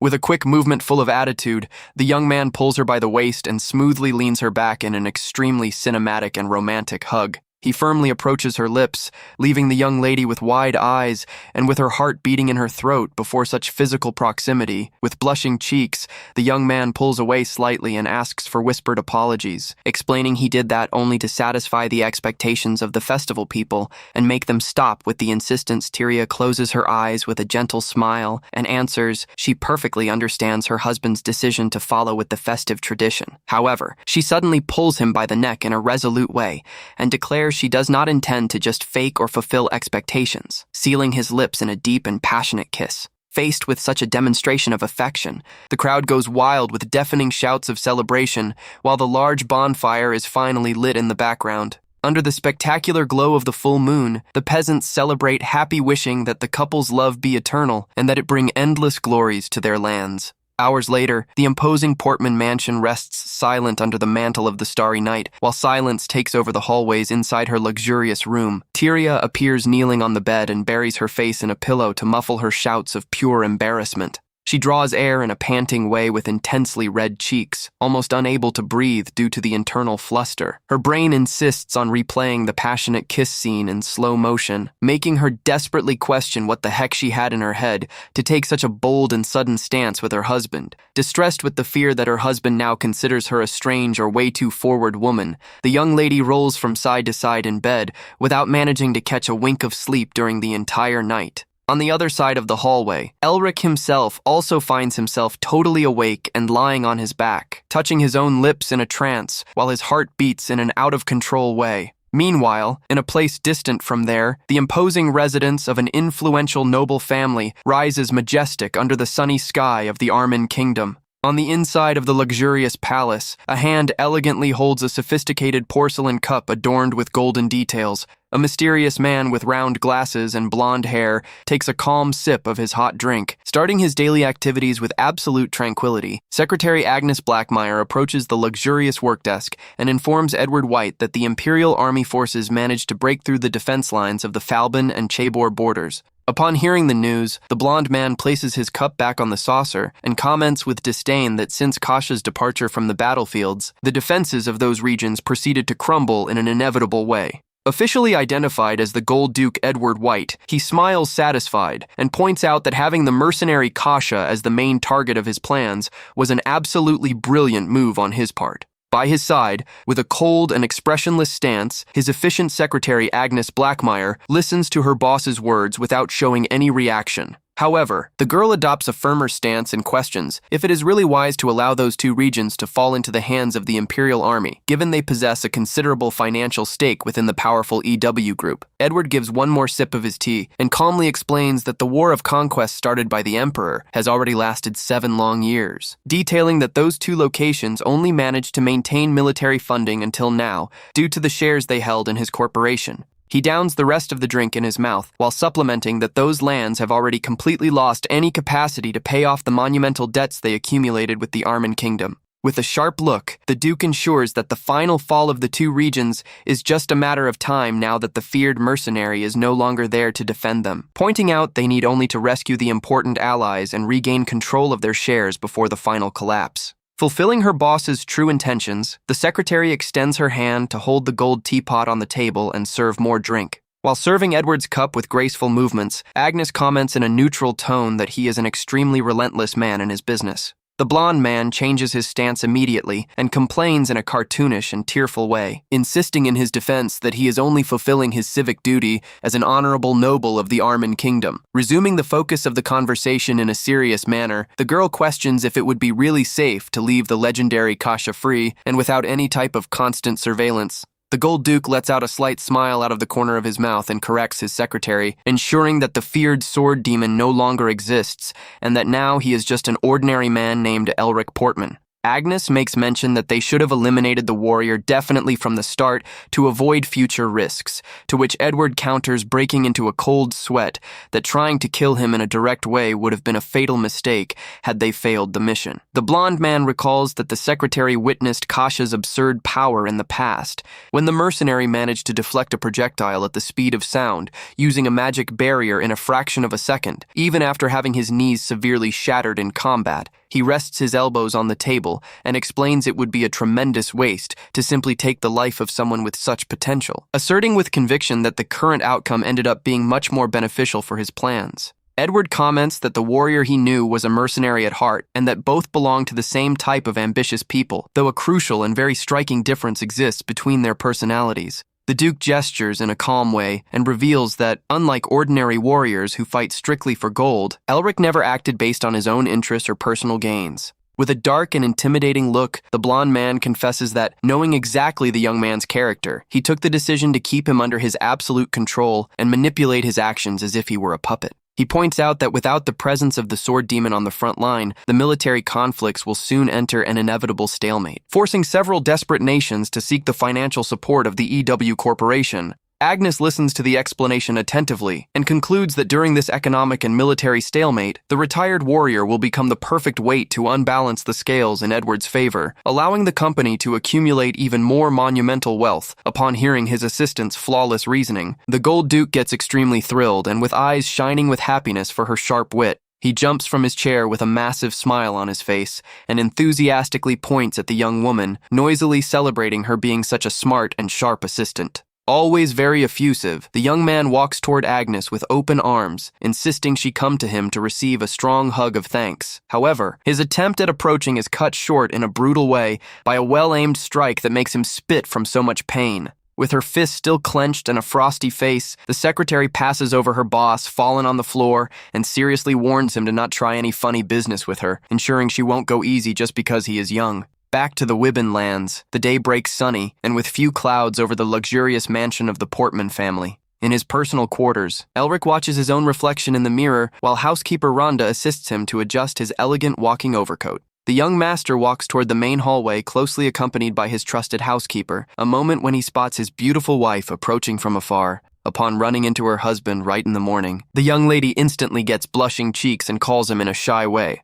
Elric also cannot contain his own nervousness and turns around with a slightly flushed face as he greets her in a hesitant tone. Noticing the adorable tension and the clear embarrassment hanging between the couple after the night of the kiss, Rhonda lets out a teasing laugh and approaches to spice up the conversation in a casual way. In total panic of embarrassment, the young lady turns around abruptly and goes running through the hallway as fast as her legs can handle. The young man scratches his neck awkwardly while watching his wife's desperate escape, under the watchful and analytical eye of the housekeeper who is right behind him. Curious about the bizarre behavior of both, Rhonda questions if the two had fought, commenting she had been very happy to hear rumors that the mood between them was quite warm during the celebration of the previous night. The young man gestures frantically and tries to explain that everything was nothing more than a tease from his friend Bart, to which the housekeeper corners him with mischief, asking if at least the warm part of the rumor was true. Completely embarrassed and with a burning face, the Proto decides to change the subject immediately and questions who would be the important guests arriving at the fief today. Resuming her professional stance, the housekeeper clarifies that an important commercial delegation coming directly from the Western Kingdoms is about to land at the location.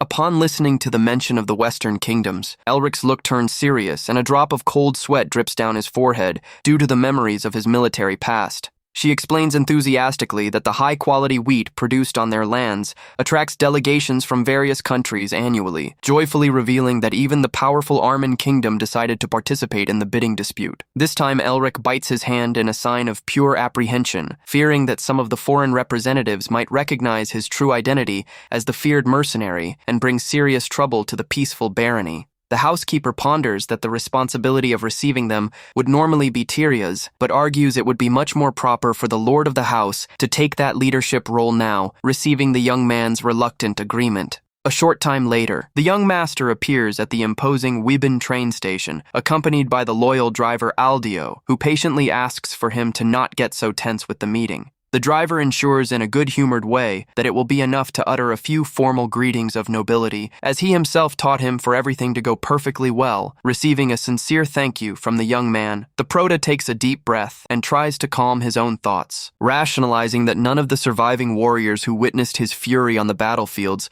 would come to a peaceful countryside region just to trade wheat. He slides his hand discreetly under his coat to ensure his hidden weapon is in place, though he knows very well there shouldn't exist any plausible reason to use it today. Suddenly, the gigantic steam locomotive emerges on the platform tracks, emitting a noisy whistle and announcing the arrival of the foreign delegation at the train station. With the sound of brakes and the opening of the passenger car doors, the first members of the delegation begin to step down onto the stone platform. With a flawless posture of a lord, Elric takes a step forward, hand in hand with his cane, and gives official welcome to the visitors on behalf of the Portman family. However, the instant he raises his eyes to stare at the newcomers while offering the property carriages for transport, the young man jumps in surprise, running into a totally unexpected presence before him. The man in a green suit and greenish mustache takes a step back, breaking into a cold sweat of absolute dread. Under Elric's piercing look, the memories of a bloody past seem to surface in a terrifying way.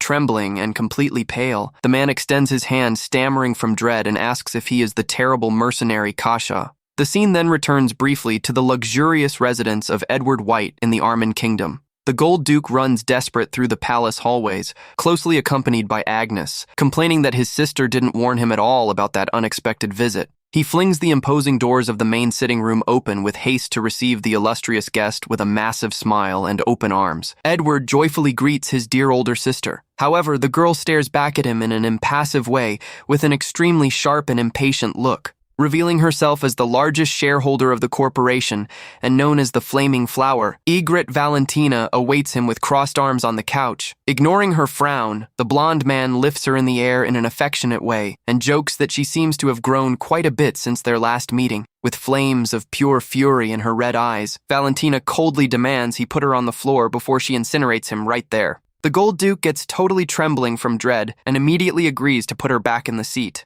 Without wasting time on formalities, the young woman with red hair demands answers and demands to know if he finally discovered the whereabouts of the mercenary, Kasha. Edward scratches his head awkwardly and stammers, saying the warrior simply vanished like a ghost, making the task of locating him extremely difficult. Valentina yells furious and threatens him, saying she will withdraw all her shares from the corporation in case he doesn't find the sword demon, causing immediate panic in the young man, who desperately begs for her to not do that. She firmly pinches her brother's cheek with disdain and sharply orders that if he doesn't want to go broke, he better locate and bring Kasha's rascal to her presence as soon as possible. She then turns her back in a dramatic way, making her dark cloak swing in the air. Valentina displays an expression full of determination and firmness as she prepares to depart. She leaves the room coldly, warning she won't give him much time and demands he at least discover the warrior's trail, leaving Edward totally discouraged. The imposing doors of the sitting room close with a violent crash right behind her. Still on his knees on the floor under Agnes's look, Edward answers scared that he will never reveal Kasha's true location to his sister, knowing very well that the meeting of those two monsters would cause a catastrophe of continental proportions.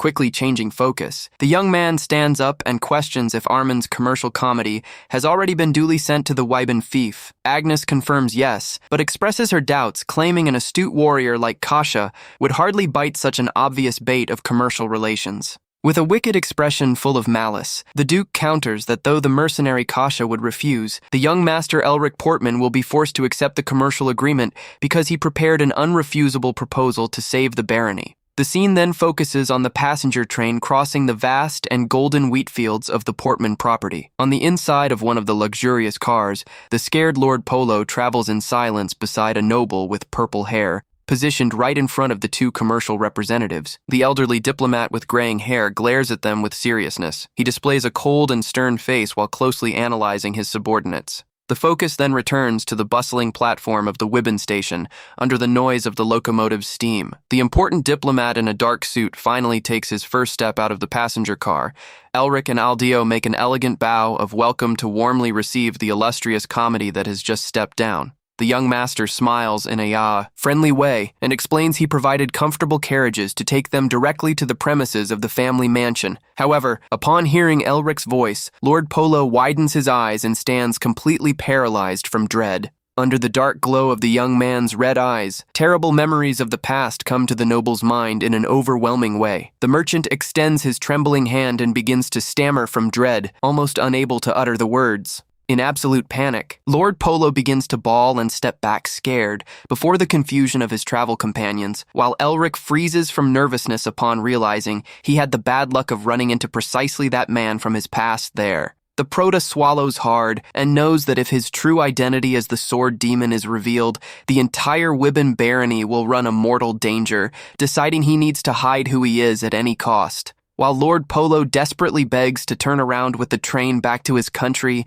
his companions try to calm him, a moment when Elric steps in calmly to make his presentation. With an incredibly silly smile and playing dumb, the young man scratches his head and officially introduces himself as Elric Portman, the current lord of those lands. The foreign noble stands totally stunned and confused upon hearing that family name, internally questioning if that so clumsy young man really wouldn't be the feared mercenary. Kasha Elric laughs in a friendly way and asks if he is feeling well due to his clear paleness, causing Polo to breathe relieved upon concluding that a smiling fool like that could never be the sword demon. He closes his eyes for an instant and recalls that the terrible killer he witnessed in the past of war was a completely different monster. In his memories from 5 years ago, an arrogant noble appears delivering a violent slap to the face of a humble employee during a luxurious imperial banquet. The incident causes an immense ruckus and generates whispers of discontent and disapproval among all the aristocrats present in the large hall. The ladies and gentlemen of high society watch the scandal with expressions of deep shock and indignation before such uncalled-for aggression, fallen on the marble floor after suffering a quick retaliation. The arrogant Lord Polo rants furious that a maggot of unknown lineage should have never dared to commit such insolence against him. Faced with the aristocrat's fury, young Elric Portman emerges flawlessly dressed in a gray suit and begins to slowly remove his white gala gloves with a cold and relentless face.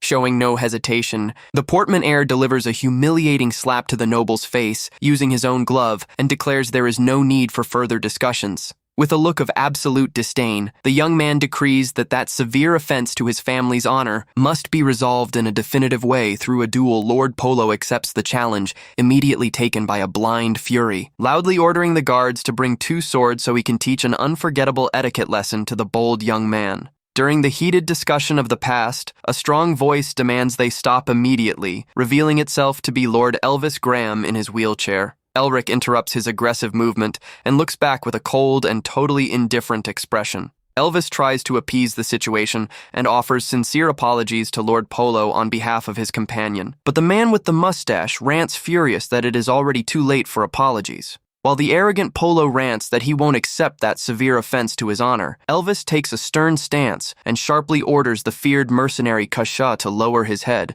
and offer immediate apologies to the noble. Upon hearing the name of the feared sword demon, Polo stands instantly paralyzed from dread, remembering that Kasha is a legendary and extremely dangerous figure with whom nobody should ever dare to cross paths or make enmity on the battlefield. He focuses his eyes on the young man and swallows hard upon noting that the terrible demon he witnessed in the past of war was exactly that relentless creature returning to the present at the train station. Polo calms down and tries to disguise his desperate reaction, claiming he ended up getting worked up without need and asking to disregard the misunderstanding, leaving Elric quite relieved as he proposes to proceed with the walk. However, while walking right behind the young man who smiles in a friendly way, the foreign noble rumbles from anger, thinking that the simple memory of that cursed mercenary is still capable of haunting him that way. He casts an extremely suspicious look out of the corner of his eye toward the Portman heir, the family's luxurious carriage follows its journey under the stunning reddish sky of the evening. The elderly driver Aldio warns the passengers they will arrive at the premises of the imposing mansion in a few moments and asks for everyone to get ready to step down. Upon arriving at the main courtyard, the beautiful Tyria awaits them gracefully beside her maids and gives them official welcome to the Wyben lands. With a welcoming and very elegant smile, she formally introduces herself as Tyria Portman and declares it is an immense honor to receive the prestigious foreign comedy. Noticing the group's visible exhaustion after the long trip, the young lady gently suggests they settle in their quarters first to rest and regain energy. She then turns to the housekeeper and requests that Rhonda personally accompany the guests to their respective rooms, receiving an immediate affirmative reply. A few hours pass and the darkness of the night falls over the imposing Portman mansion, while soft knocks echo on the door of one of the rooms. Settled comfortably in a red armchair in his quarters, Lord Polo finds the disturbance at that hour of the night odd and questions if it would be room service with calm and resolute steps. A man silently invades the noble's quarters. Polo interrupts his sentence immediately and widens his eyes, running into the Portman heir's silhouette before him. Elric stares at him in an extremely serious manner under the room's twilight and coldly declares that, though it isn't room service, he will need to bother Lord Polo tonight. Dominated by a sudden dread, the noble slips from his armchair and falls clumsy to his knees on the marble floor. Pointing his trembling finger toward the young man, he desperately stammers and asserts that that dark look confirms he is really the terrible sword demon. The man's desperate shouts echo through the lit windows of the property, repeating with absolute certainty that the young master hides the true face of the terrible Kasha. Seeing there are no more reasons to maintain the charade before his old war acquaintance, Elric calmly approaches and confesses he no longer intends to hide his true identity. Backing away, dragging along the floor out of pure despair, Polo stammers and questions why he is doing that, begging to spare him and reminding that he had already asked for apologies for what occurred in the past. Elric settles with elegance in the red armchair that belonged to the guest and coldly points out if he is referring to the fateful day he publicly humiliated his family. The young man stares at him with a frosty look and cuts him off, warning he doesn't recall accepting those apologies at any moment of his life. Noticing the man's despair, Elric asks if he plans to keep thrown on the floor and ironically invites him to sit so they can discuss some pending business. Fixing his sharp red look on the speaker, the young master questions if his comedy didn't travel there precisely with the intention of buying the wheat produced on his lands. After the initial scare, the two men finally settle in the armchairs, positioned face-to-face in the luxurious sitting room. Lord Polo tries to regain composure, though he keeps breaking into a cold sweat under the intimidating presence of the former sword demon. Elric starts the negotiations, casually revealing that before receiving them at the station, he had a private meeting with the influential Lord Ugal Polo, widens his eyes and anxiously questions about the substance of that conversation, to which the young man calmly answers the other noble made him a very interesting financial proposal.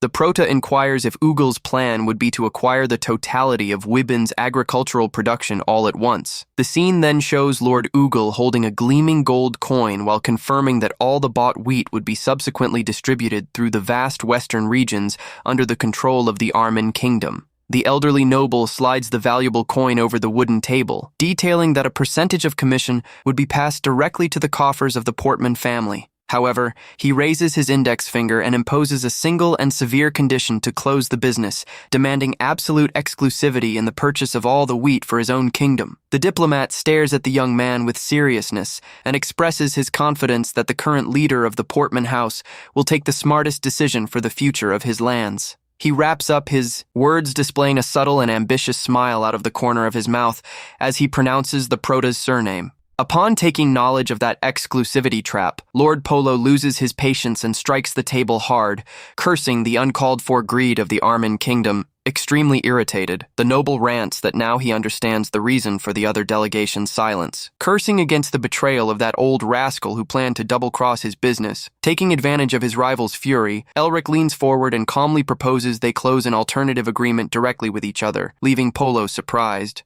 With a subtle smile out of the corner of his mouth on his lips, the young master confirms the offer, imposing only the condition that the final sale price of the crop match the generous value offered by the rivals. Polo adopts a more restrained stance and argues that despite exercising the function of supply official of the empire, he lacks authority to accept such a high value in a unilateral way. Elric ironically proposes that the definitive acceptance of those old apologies from the past serve as the guarantee of the agreement, ensuring that way no bitter resentment will remain between the two in the future. The two men stare at each other in silence for an instant, measuring forces through the look in the room's twilight. The supply official tries to bargain and proposes to close the business for only 60% of the initial value, to which the young man calmly counters that such a drastic discount would bring serious complications to the family business. Lord Polo bites his lips out of pure tension upon realizing he is totally cornered at the negotiation table. Desperate to not lose the valuable wheat to the rivals, he increases the proposal to 70% and ensures the empire will fully assume all customs and transport costs of the goods.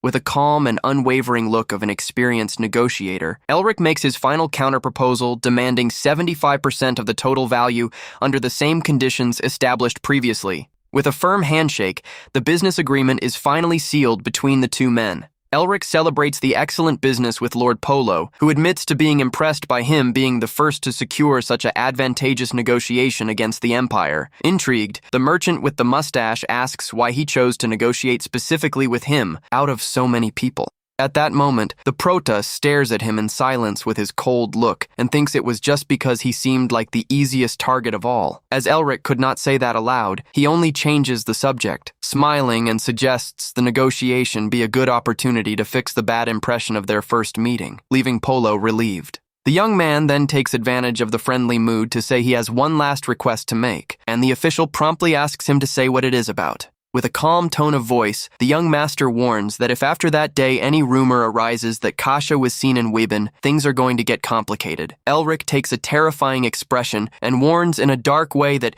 in case that happens, their contract will be rewritten with blood. Completely terrified by the mortal threat, Lord Polo only swallows hard and immediately agrees, shaking his head. Later, all commercial delegates gather around a large round table to formalize the closing of discussions. Tyria Portman stands up from her chair and announces with a beautiful smile that her family will officially close the commercial agreement with the Imperial Army. Satisfied with the plan's outcome, Elric claps discreetly while watching his wife conduct the moment with mastery. While the delegation celebrates the achievement, Lord Polo receives congratulations from a travel companion, though he still looks a bit nervous. However, Edmund Ugel strikes the table hard, completely indignant with the presented terms, and rants that agreement doesn't make the slightest sense. The irritated diplomat yells at Tyria, questioning if she didn't hear the orders of the Lord of the Barony, but the girl only smiles with calm and answers, "Everything is running exactly as her husband planned." He leans furious over the table and asks if she has a notion of how absurd that transaction is, calling her miss, but the girl soon interrupts him saying the correct is mistress. The sudden correction leaves the proud noble with graying hair totally confused and speechless. She positions herself in an imposing way beside her husband and formally introduces herself as Tyria Portman, the rightful wife of the lord of those lands, with a sharp and threatening look. She adds it is a tremendous lack of manners of Edmund's comedy to keep getting her title wrong on purpose. Sensing the strong pressure of the scolding, the diplomat swallows his own pride and fixes his collar while stammering an apology to Lady Tyria. Seeing the humiliation of his arrogant colleague, Lord Polo can't hold back and lets out a discreet laugh to mock the situation. Elric sighs, relieved, and closes his eyes with a slight smile on his face, proud of his wife's firm stance. He then rests his hands with firmness on the handle of his dark wooden cane to begin to stand up from the table. Already in the external courtyard, the young master directs his guards to take the guests safely back to the train station. From inside the departing carriage, Lord Polo waves with the contract in hand to say goodbye to the host. Elric only watches the merchant's departure with a serious and silent face. The Portman couple remains side by side in the golden field, watching the vehicle distance itself toward the horizon under the sunny sky. The young man turns to his wife and confesses he now sees her with other eyes, admitting he didn't know she had such a firm and resolute side. With closed eyes and maintaining her usual elegance, she only answers she limited herself to speaking the truth. Next, the young blonde lady gives a slight smile and comments he also revealed himself to be a quite clever man, leaving the husband quite surprised with the praise. Showing the roll of contract paper, she explains that Polo handed her the documents and that the real conditions of trade were well different from those announced to the public, proving they didn't come out losing in anything, scratching his neck in an awkward way. Elric confesses the envoy of Armin was way too arrogant and that he only wanted to hurt that man's pride, receiving Tyria's full support. The girl then suggests they return to the mansion premises, and the young man agrees immediately, walking calmly by her side. Meanwhile, the focus moves to a large yellow flag with the initials of Edward Wibben fluttering under the cloudy sky. It is the luxurious private residence of the young man, the same who had organized that large commercial exclusivity trap. Suddenly, a hysterical shriek of pure despair echoes through the imposing golden doors of the grand house. Edward runs desperate through the luxurious hallways while holding his head and yells without understanding the reason his plan went wrong. The young blonde man with glasses cries from anger and rants. He was willing to buy the wheat for a fortune and split the profits, questioning what left Elric so unsatisfied to the point of refusing. He runs toward the balcony shouting from frustration, while his loyal assistant with white hair tries in vain to calm him. Completely out of his mind, he flails in the air and rants that Elric ruined all his perfect plans just to satisfy himself. In the middle of his fit, the young man ends up tripping on his own foot in an extremely clumsy way. He totally loses his balance and plunges backward toward the room floor. However, before he suffers a painful fall, a hand grips his wrist with extreme agility. Edward hangs upside down and widens his eyes from surprise upon realizing he was saved in the last second. With impressive reflexes, the beautiful young woman with silver hair catches him firmly in her arms. She holds him with ease in bridal carry style, while the dust rises around the impressive demonstration of physical strength. The girl gives him a scolding for not listening to her advice to maintain calm, causing him to immediately apologize in a gentle way. Shortly after, a dose of hot and comforting tea is served in a luxurious cup decorated with golden details. The assistant asks if he finally managed to calm down a bit, and the young man thanks for the tea with affection. Already recovered from the scare, Edward crosses his fingers and reflects intrigued that, knowing Elric's past as the feared Kasha, he would never expect him to accept doing direct business with the Empire, questioning what the rival would be planning after all. With a calm and analytical look, the beautiful assistant with silver hair suggests that to discover someone's true intentions, sometimes the best path is simply to ask in a direct way. Edward Wibben agreeingly ponders the suggestion and concludes he truly will have no other choice but to go question his rival in person. Decided to take action, the young blonde man extends his hand firmly to open one of the ornate drawers of his desk. With a serious and focused look, he opens the secret compartment while pondering the next step of his move. Inside the drawer, a richly decorated gold revolver reveals itself over a red velvet cushion, accompanied by the thought that they will need a proper means of conversation for this occasion. Meanwhile, the story shifts to the imposing and luxurious residence of Elvis Graham. Settled in his wheelchair, Elvis gives warm welcome to Lord Polo, who has just arrived from his trip and promptly hands him an important document. The noble with light hair accepts the roll of paper immediately and curiously questions what that mysterious message is about. Polo reveals with seriousness it is a letter sent to him directly by Elric Portman himself, leaving the host quite surprised to hear that family name. With hands covered by elegant white gloves, Elvis slowly unrolls the parchment to start the reading. He passes his eyes over the written lines and adopts an extremely serious and focused face while analyzing the content of the message. Suddenly, the aristocrat can't contain himself and lets out a muffled laugh. Leaving the merchant with the mustache totally confused with that unexpected reaction, Elvis Graham throws his head back and begins to laugh out loud from pure amusement, covering his own face with his hand. Laughing at the situation, the young man comments he kept imagining who this Elric guy would be, highlighting that Polo must have taken the biggest scare of his life, running into the terrible Kasha still displaying a wide smile on his face. He sincerely thanks the merchant for going to the trouble of delivering the letter to him in person. Satisfied for fulfilling his role, Lord Polo warns his task there was completed and says goodbye to start his return journey, receiving the host's wishes of a safe trip.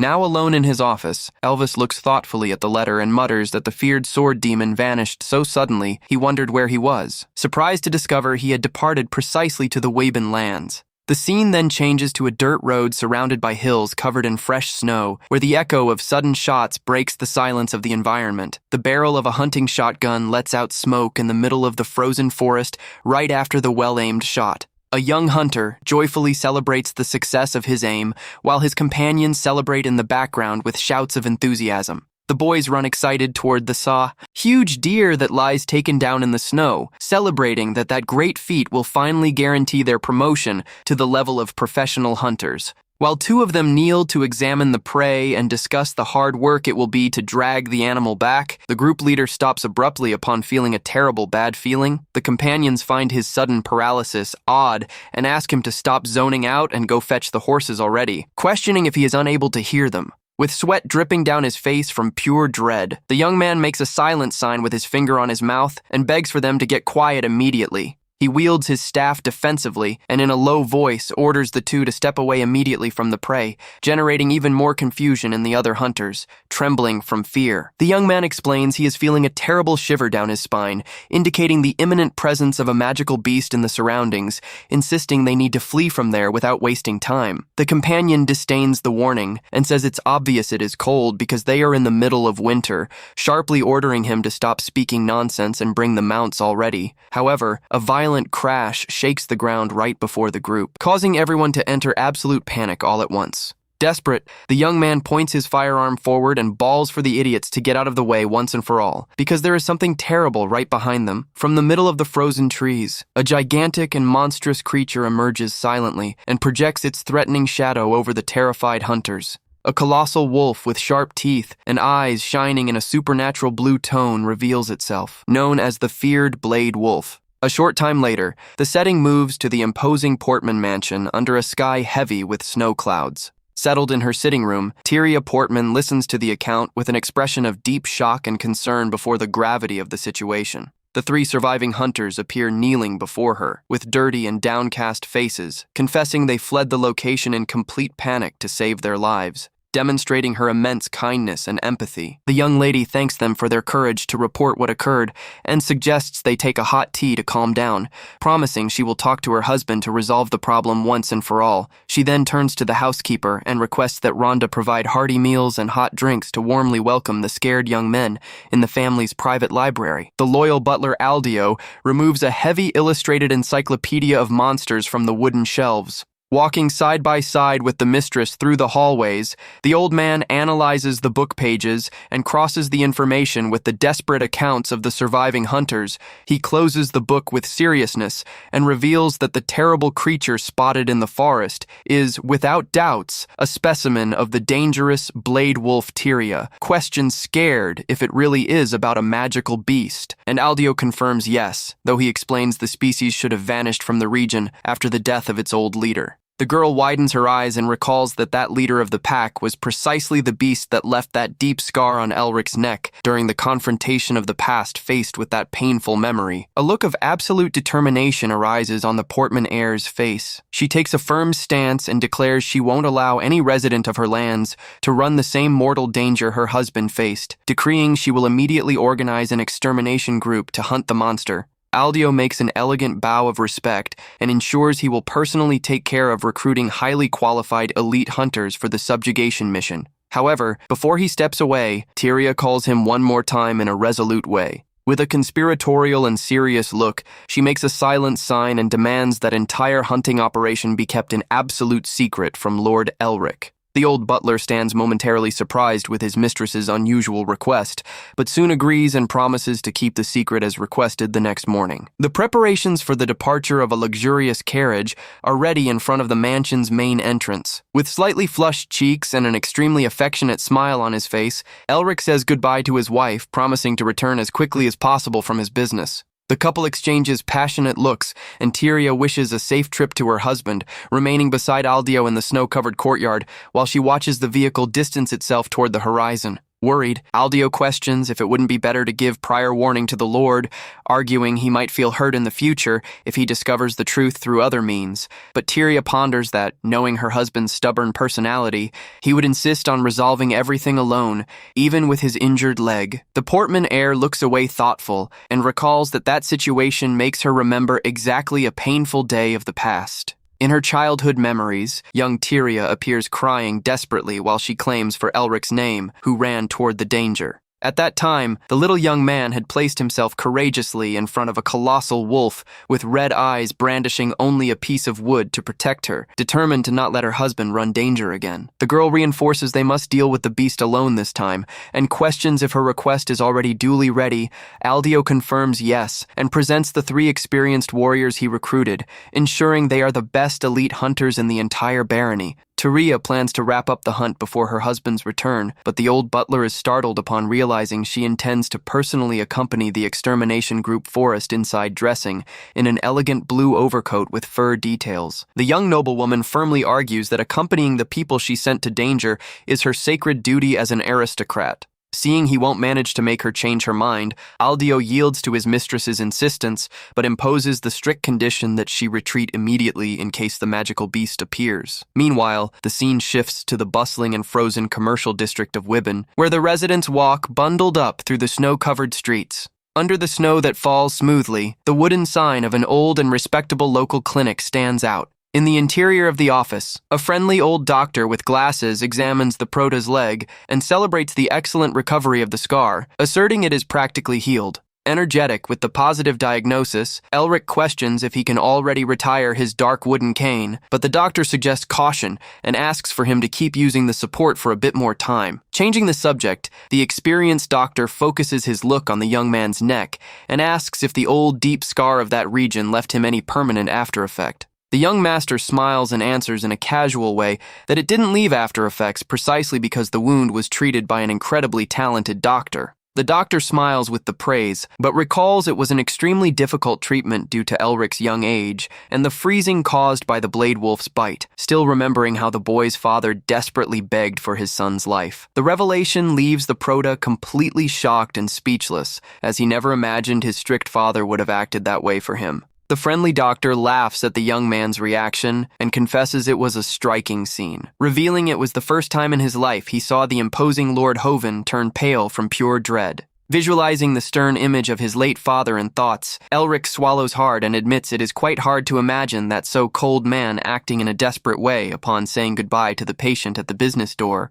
The attentive doctor reinforces the advice for the young lord to avoid making excessive efforts in the next few days. The prota opens the clinic door and takes the first step toward the street covered by a thin layer of fresh snow. Supporting himself on his dark cane, Elric starts his return walk under the watchful escort of an armed guard. Suddenly, a familiar voice calls him by his full name and asks if the medical appointment went all fine, causing the young man to look back surprised. The young heir widens his eyes from surprise upon recognizing the man with a goatee right before him and exclaims Luton's name. Luton, who is a great childhood friend of Elric and now acts as a royal knight, grins from ear to ear and joyfully celebrates his old captain's return to the Wibben lands, taken by a massive happiness for the reunion after so many years. Elric hugs his companion warmly, while Luton reveals he came running as soon as he received his letter. The prota comments on the rumors that his friend had joined the Royal Knights, and the proud young man confirms the achievement, enthusiastically displaying his beautiful sword granted directly by the court.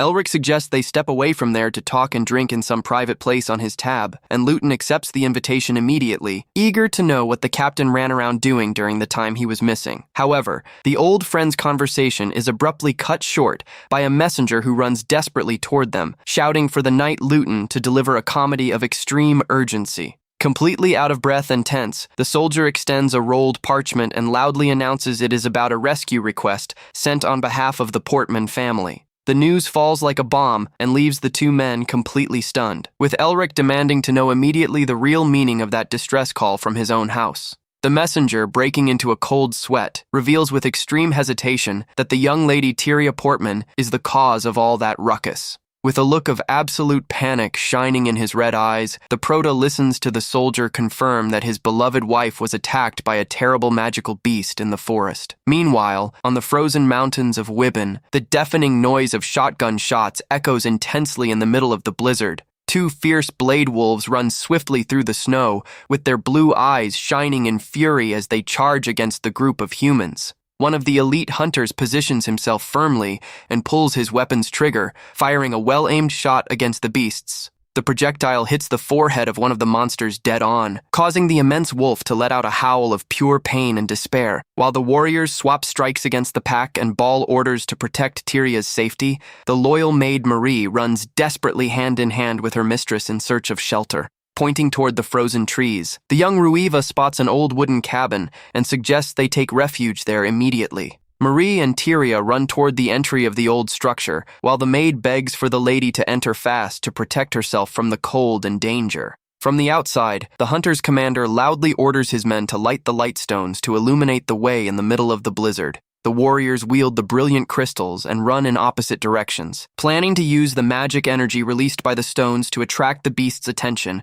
and steer them away from the cabin where the women are hidden. The plan works perfectly, and the wolf pack bites the bait immediately, proceeding to fiercely chase the hunters who carry the light sources. On the dark and cold interior of the makeshift shelter, Tyria and Marie snuggle together under a thick blanket while trembling from cold and dread. Feeling guilty for that hunt's outcome, the mistress asks for sincere apologies for dragging her loyal maid to the middle of that danger of death, but Marie counters she insisted on accompanying her by free and spontaneous will. Holding the young blonde lady's hands with firmness, the maid tries to reassure her and asks for her to hang tight just a bit more, as she already sent a rescue request and the rescue team shouldn't delay to arrive. With a sad and resigned smile, Tyria comments that despite the tight spot, she would take the same decision to keep the plan a secret from Elric, relieved for not putting her husband's life at risk again. Marie gets deeply moved by her lady's dedication and love for the young master, with tears of compassion starting to bud in her eyes. Meanwhile,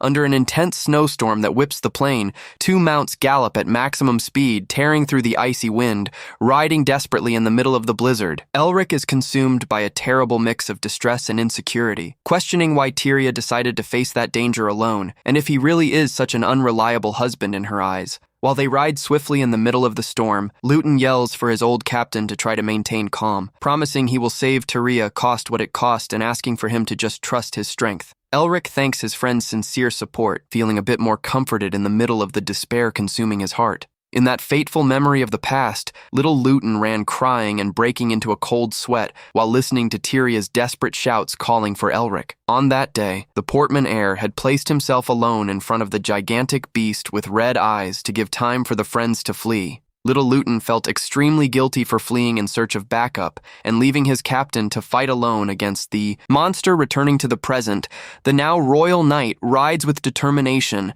and silently vows to himself that he will never let his friend fight alone again. Further ahead in the frozen forest, one of the elite hunters spots the two knights approach and desperately waves to indicate his location. Without losing time, Elric leaps from his horse still in motion and runs toward the soldier awaiting him in the snow. The young master holds the hunter by the shoulders in pure despair and questions where his wife is, receiving the relieved answer that she managed to shelter in a nearby cabin. However, the warrior explains his companions ended up trapped after serving as bait to steer away the magical beasts and ensure her safety. Relieved to know his beloved's whereabouts, Elric asks for the soldier to guide him immediately to the location where the other hunters are isolated so he can save them. However, Luton firmly places his hand on the Prota's shoulder and prevents him from proceeding forward with that dangerous idea. The knight argues he must go running to meet his wife, ensuring he will personally take care of rescuing the lost hunters, even knowing they are dealing with the dangerous blade wolves. Luton displays a confident smile and asks for the captain to trust him, proudly asserting he is no longer that coward boy of old times.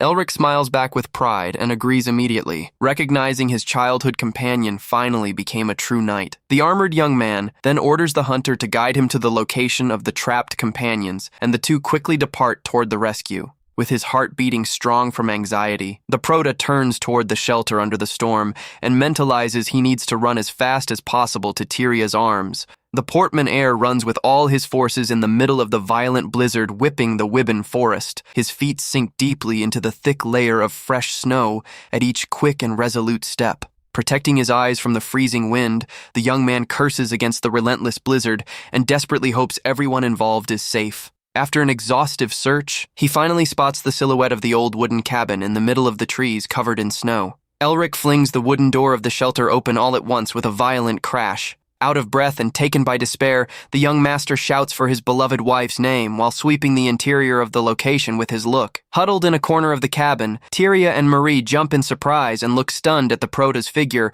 who just invaded the premises. Without saying a single word, the young man walks with long and hurried steps toward his wife. Elric wraps her in an extremely tight and relief-filled hug, leaving the Ruva maid totally speechless before such a demonstration of affection. With blushing cheeks of embarrassment and surprise, Tyria returns the affectionate gesture and asks why he traveled up to so far to find her. The young master merely squeezes her body with even more force against his chest, as if he wanted to ensure she truly was safe and sound there. He pulls away a bit, and with a mix of anger and concern in his voice, rants that he is the one who should be making that question, questioning why she took such a dangerous stance without at least consulting him. Tyria looks away awkwardly, and in a low voice confesses she only acted that way because she didn't want to expose him to danger again. Hurt with the answer, Elric stares her in the eyes and asks with a sad tone of voice if she really trusts his strength so little. Desperate to undo the misunderstanding, the young blonde lady hugs him with force again and stammers. It wasn't that what she wanted to say by any means. The young man returns the warm hug and confesses he is just extremely happy for her being safe, begging for her to promise she will never face a risk situation alone again. Nestled comfortably in her husband's chest, the girl closes her eyes with a beautiful smile and makes the solemn promise. Wrapped in her own blanket nearby, young Marie watches her boss's romantic scene with an incredibly cute and satisfying expression of happiness. Suddenly, the noise of heavy steps echoes from outside the cabin, causing the couple to quickly pull apart with alert expressions. Marie runs to the entry to check and joyfully announces the other elite hunters finally returned from the forest. Safe and sound, Elric leaves the shelter beside his wife and congratulates the group for the quick and efficient work, thanking for everyone's effort on the mission. However, upon analyzing the faces present, the young master notices the absence of an important element, and his appearance instantly changes to a serious expression. He sharply questions about Luton's whereabouts, causing the chief hunter to look away with clear embarrassment and nervousness. The soldier reveals with hesitation that the knight ordered them to beat a retreat while he would remain alone to face the wolf horde, leaving the prota in an absolute state of shock. Dominated by a sudden fury, Elric strikes his hand on his forehead from so much frustration and curses against his childhood friend's stupidity.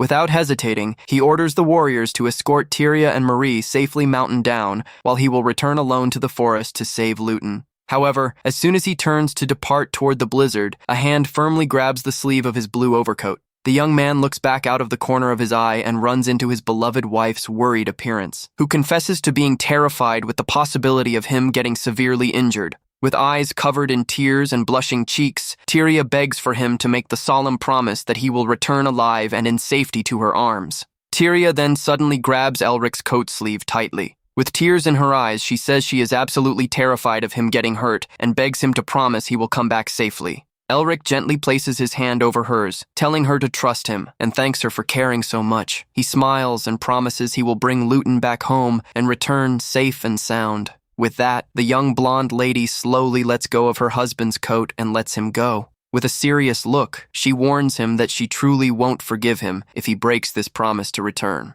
The prota gives a slight nod and says he will make sure to remember that. Meanwhile, in the frozen forest, a creature's paws run swiftly through the snow. One of the beasts lunges with everything toward Luton, who is already poised with his sword drawn. He manages to react quickly and slices the wolf in half with a precise strike. However, the knight is completely exhausted and bleeding heavily from his battle wounds. To make matters worse, an entire pack of glowing-eyed wolves emerges from the trees and surrounds him in the clearing. He lets out a weak laugh and admits he didn't expect to run into so many demonic beasts all at once in this place. The knight begins to feel very dizzy from exhaustion, and his vision grows more and more blurred. Realizing he has lost too much blood, he feels his strength fading away as the pack of monsters slowly approaches for the final blow. He shouts at the top of his lungs, comforting himself with the thought that at least he will pass away in his own homeland. Luton notices that the monsters hesitate to move forward and laments that he doesn't even have the strength left to lift his own sword off the ground. One of the wolves growls from close by, preparing to make its definitive leap. Suddenly, the beast springs fiercely with sharp claws toward the completely defenseless knight. He just closes his eyes and braces for the worst, waiting for the impact of the creature's fatal attack. But in the blink of an eye, a perfectly aimed shot from afar hits and pierces right through the wolf's head. Mid-air, Luton opens his eye in shock, wondering what just happened and if the hunters had come back to help him. That's when he sees Elric holding a firearm and mocking his pathetic state for a royal knight. The Prota comments that the firepower of that weapon is impressive, even if it's not really his style, and reassures his friend by telling him that Tyria is already safe. Next, Elric approaches his wounded friend and says he needs to ask him for a huge favor. He looks directly at his companion's sword and says he is going to need it. The young man then asks if there would be any problem with borrowing the weapon for just a few moments. Luton hands over the hilt of the sword without hesitating, stating he would give his very life if requested. However, he warns that it is a very heavy royal sword and has nothing to do with the wooden training swords they used in childhood. To the knight's surprise, Elric takes the heavy weapon with ease and performs a few swift, agile swings in the air. The portman heir looks out of the corner of his eye and asks if his friend is still curious about what he's been up to during the last 10 years he was away. He turns calmly toward the pack of hungry wolves and says he is going to show him exactly what he learned. The monsters growl furiously back and get ready to charge at their new opponent. At that moment, Elric begins to focus a powerful blue magical energy in his free hand and comments on how sensitive blade wolves are to mana. Driven wild by that overwhelming energy, the wolves rush fiercely in his direction. Faced with the mass onslaught of the beasts, the Prota takes a flawless combat stance with his sword imbued with power. The first clash happens extremely fast and kicks up a massive curtain of snow from the ground. With a swift, precise cut, Elric slices through the first wolf that tries to attack him from above. Without breaking his rhythm, he spins his body masterfully and takes down another monster charging from behind his back. Luton watches all of this from afar in absolute shock, realizing he has no earthly idea what his captain went through in those 10 years of absence. He remembers the image of the scrawny, weak boy he knew in childhood and realizes that the man in front of him is someone entirely different. In the middle of the battle, several beasts leap at the same time at the portman heir in an attempt to corner him. However, he maintains absolute calm and executes quick movements to defend himself and counterattack every single one of them. With overwhelming blows full of energy, he keeps eliminating every creature that tries to get close. He casts a quick glance out of the corner of his eye to ensure his wounded friend remains safe in the middle of that chaos. Next, the young master raises his free arm to the sky and begins to gather a massive amount of brilliant blue energy. The light generated by the mana expands violently,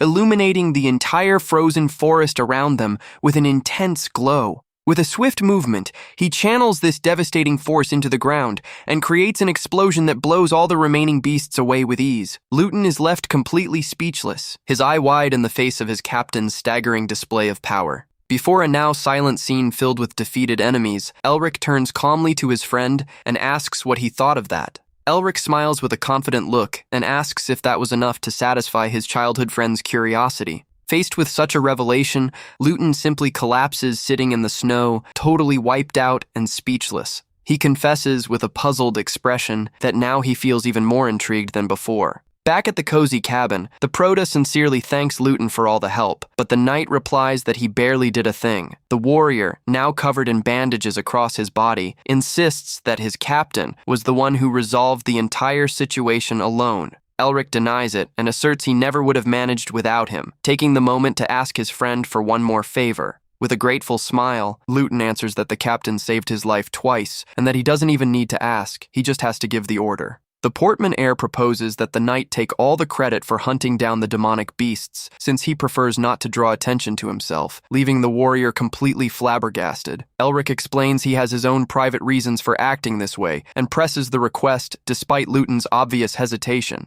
Even without fully understanding the plan, the knight decides to swallow hard and accept his leader's mission. Sometime later, the main square is packed with residents happily celebrating and hailing Luton as the great savior hero of the province. An important elderly gentleman warmly congratulates the knight, impressed by the fact that he faced so many dangerous beasts completely alone, awkward and sweating heavily from embarrassment. The young man stammers that he actually didn't do anything big and glances to the side. In the middle of the crowd, Elric watches the scene with a complicit smile and places his index finger over his lips to signal that the secret must be kept. At that signal from his captain, Luton swallows his nervousness and decides to go along with the charade. He puffs out his chest and declares he only raised his blade for the peace of Wibben, causing the elder to proclaim that it is an immense honor to have a knight like him in the kingdom. The elderly gentleman raises his arm with enthusiasm and rouses all the people present to give a thunderous round of applause for their savior. The crowd's cheering intensifies even more, echoing the knight's name through every corner of the square.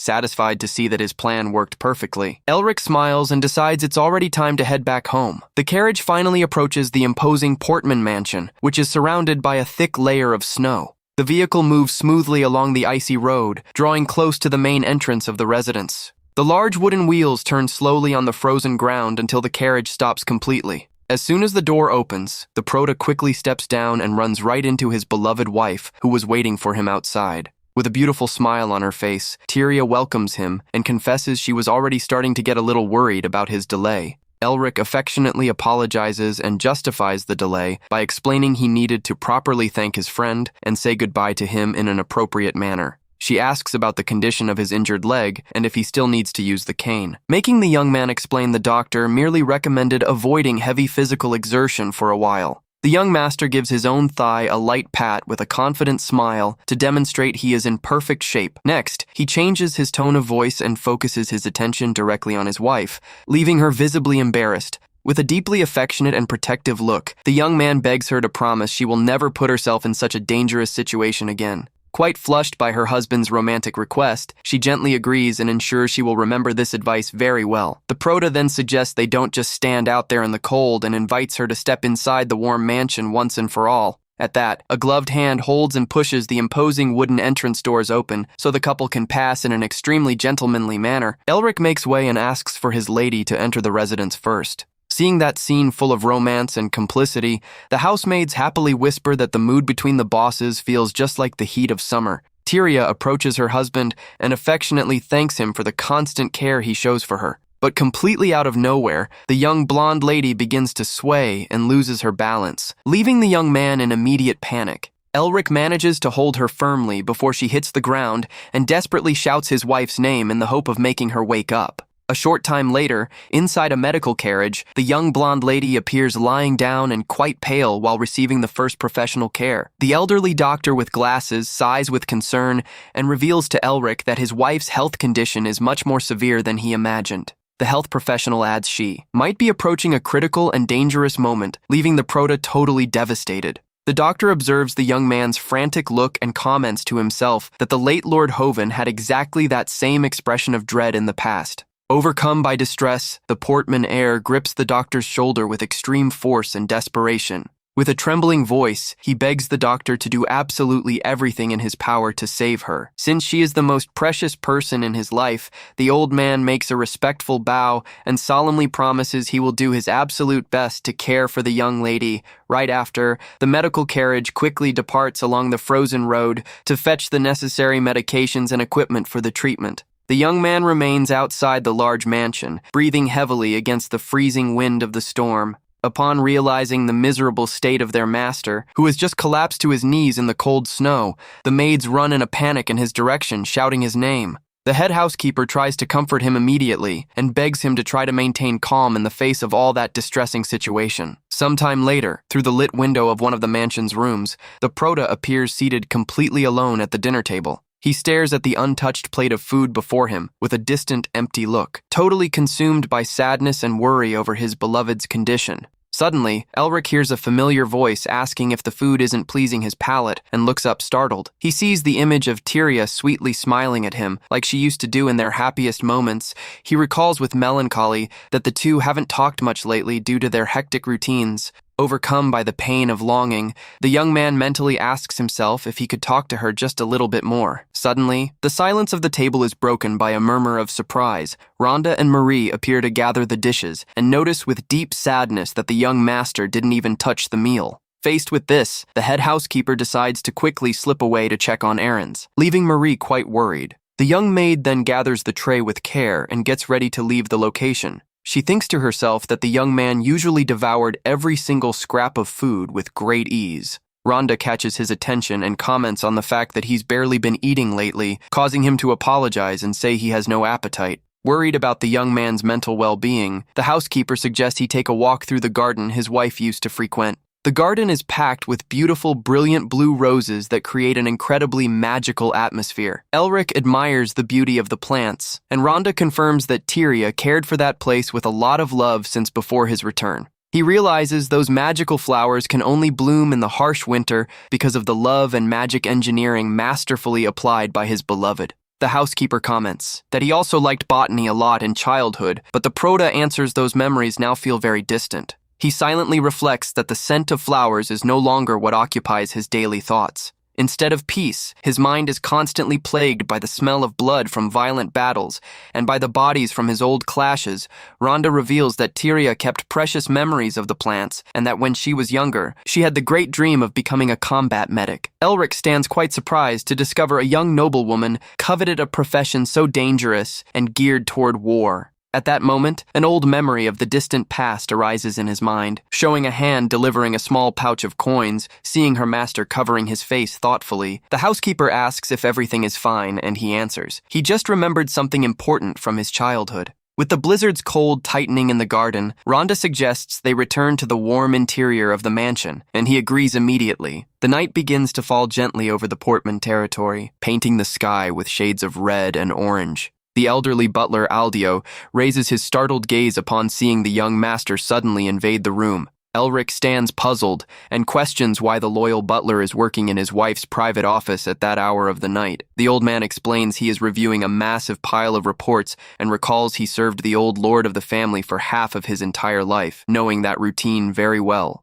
Very irritated, the young man rants that he should have helped Tyria from the start, since that absurd workload was the reason she fainted. With all the patience and respect in the world, the butler clarifies he acted that way, only following his lady's express orders. Feeling guilty, the Proto asks if there is anything he himself can do to help, but Aldio politely declines the assistance to maintain focus on his tasks. The young master decides to retire and promises to ask Rhonda to bring some hot tea to comfort the old man during the work. In another mansion hallway, Marie hurriedly pushes a tea cart with all the necessary care to not break the china. The girl gives light knocks on Elric's quarters door and announces she prepared the drink, receiving immediate permission to enter. She enters the room and finds the young man with a visibly downcast and sad face seated on the large sofa. Marie shyly approaches carrying the tray, not quite knowing what to say before her master's suffering. With all the delicacy in the world, the hot and aromatic tea is served in the white porcelain cup. The maid displays a friendly smile and explains she prepared the rose tea that her mistress loved so much, suggesting he try a sip. The young man stares at the golden liquid in the cup and mutters he comprehends the care behind that simple gesture. She tries to comfort the young master, asking him to not lose hope, as she is sure her lady will recover very soon. Trying to lighten the heavy mood, the Proto lets out an awkward laugh and apologizes for leaving the maid so worried about his problems. Marie makes an exaggerated bow in a funny way and insists it's no trouble at all, justifying she just got shaken up seeing him so sad. Awkward in the face of the situation, the girl quickly says goodbye and clicks the door shut upon leaving the room in the blink of an eye. Again alone with his thoughts, Elric lets out a long sigh and mutters his beloved wife's name in a melancholy tone. Under the light of a beautiful full moon shining strong in the night sky, he roots in absolute silence for her to get better soon. Meanwhile, in a medical clinic in the village, the window lights remain lit during the silent small hours. In the inpatient room, Tyria pants from a high fever with a damp cloth on her forehead while the nurse notes down her health conditions. The young blonde lady opens her eyes with difficulty and whispers to herself she cannot continue lying there useless that way. A tear slips down her warm cheek while she thinks her husband will end up getting sick from so much worry because of her. Upon noticing the patient finally regained consciousness, the medical assistant quickly approaches with a quite worried look. However, the young wife merely continues crying silently into her pillow with her heart tight from distress.